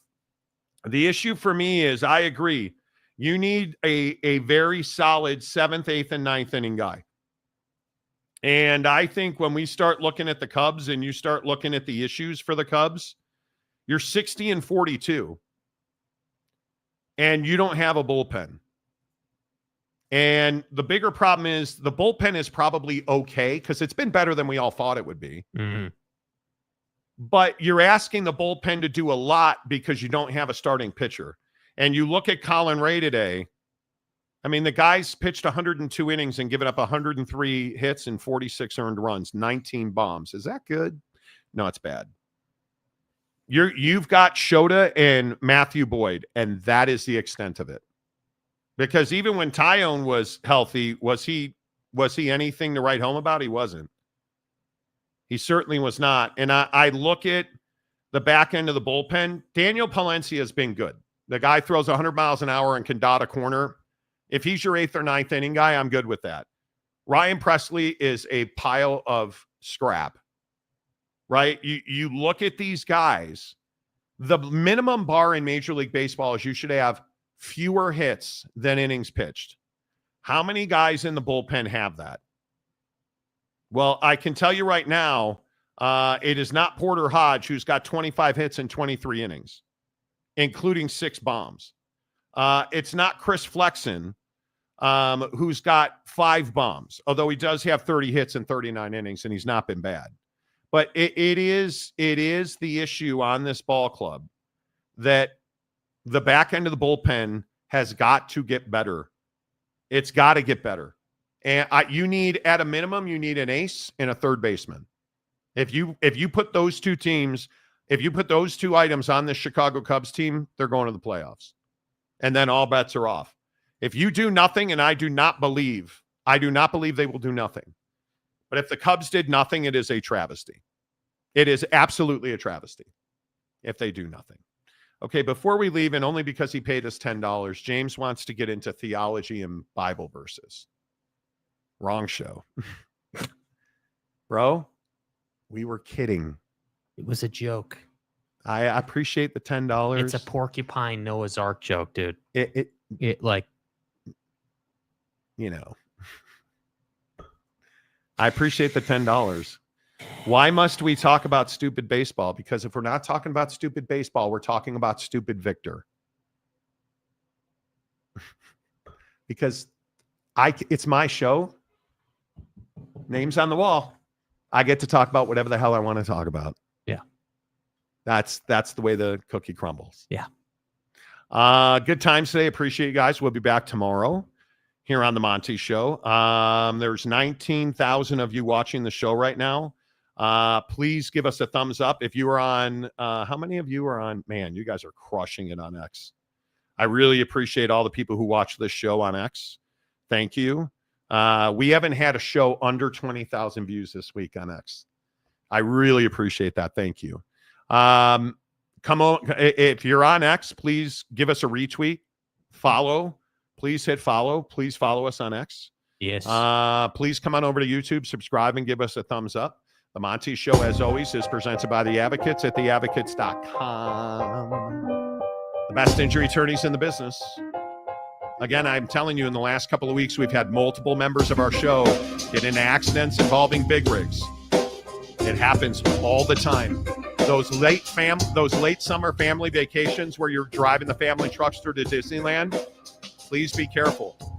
If the worst happens and you get in an accident, the Advocates are ready 24/7, 365 at theadvocates.com. And you're not talking to a bot, you're talking to a real live attorney. And you never pay out of pocket. It costs you nothing to talk to an attorney right now. Clear risk-free advice at theadvocates.com. Until tomorrow, say goodbye, Jake. Goodbye, Jake.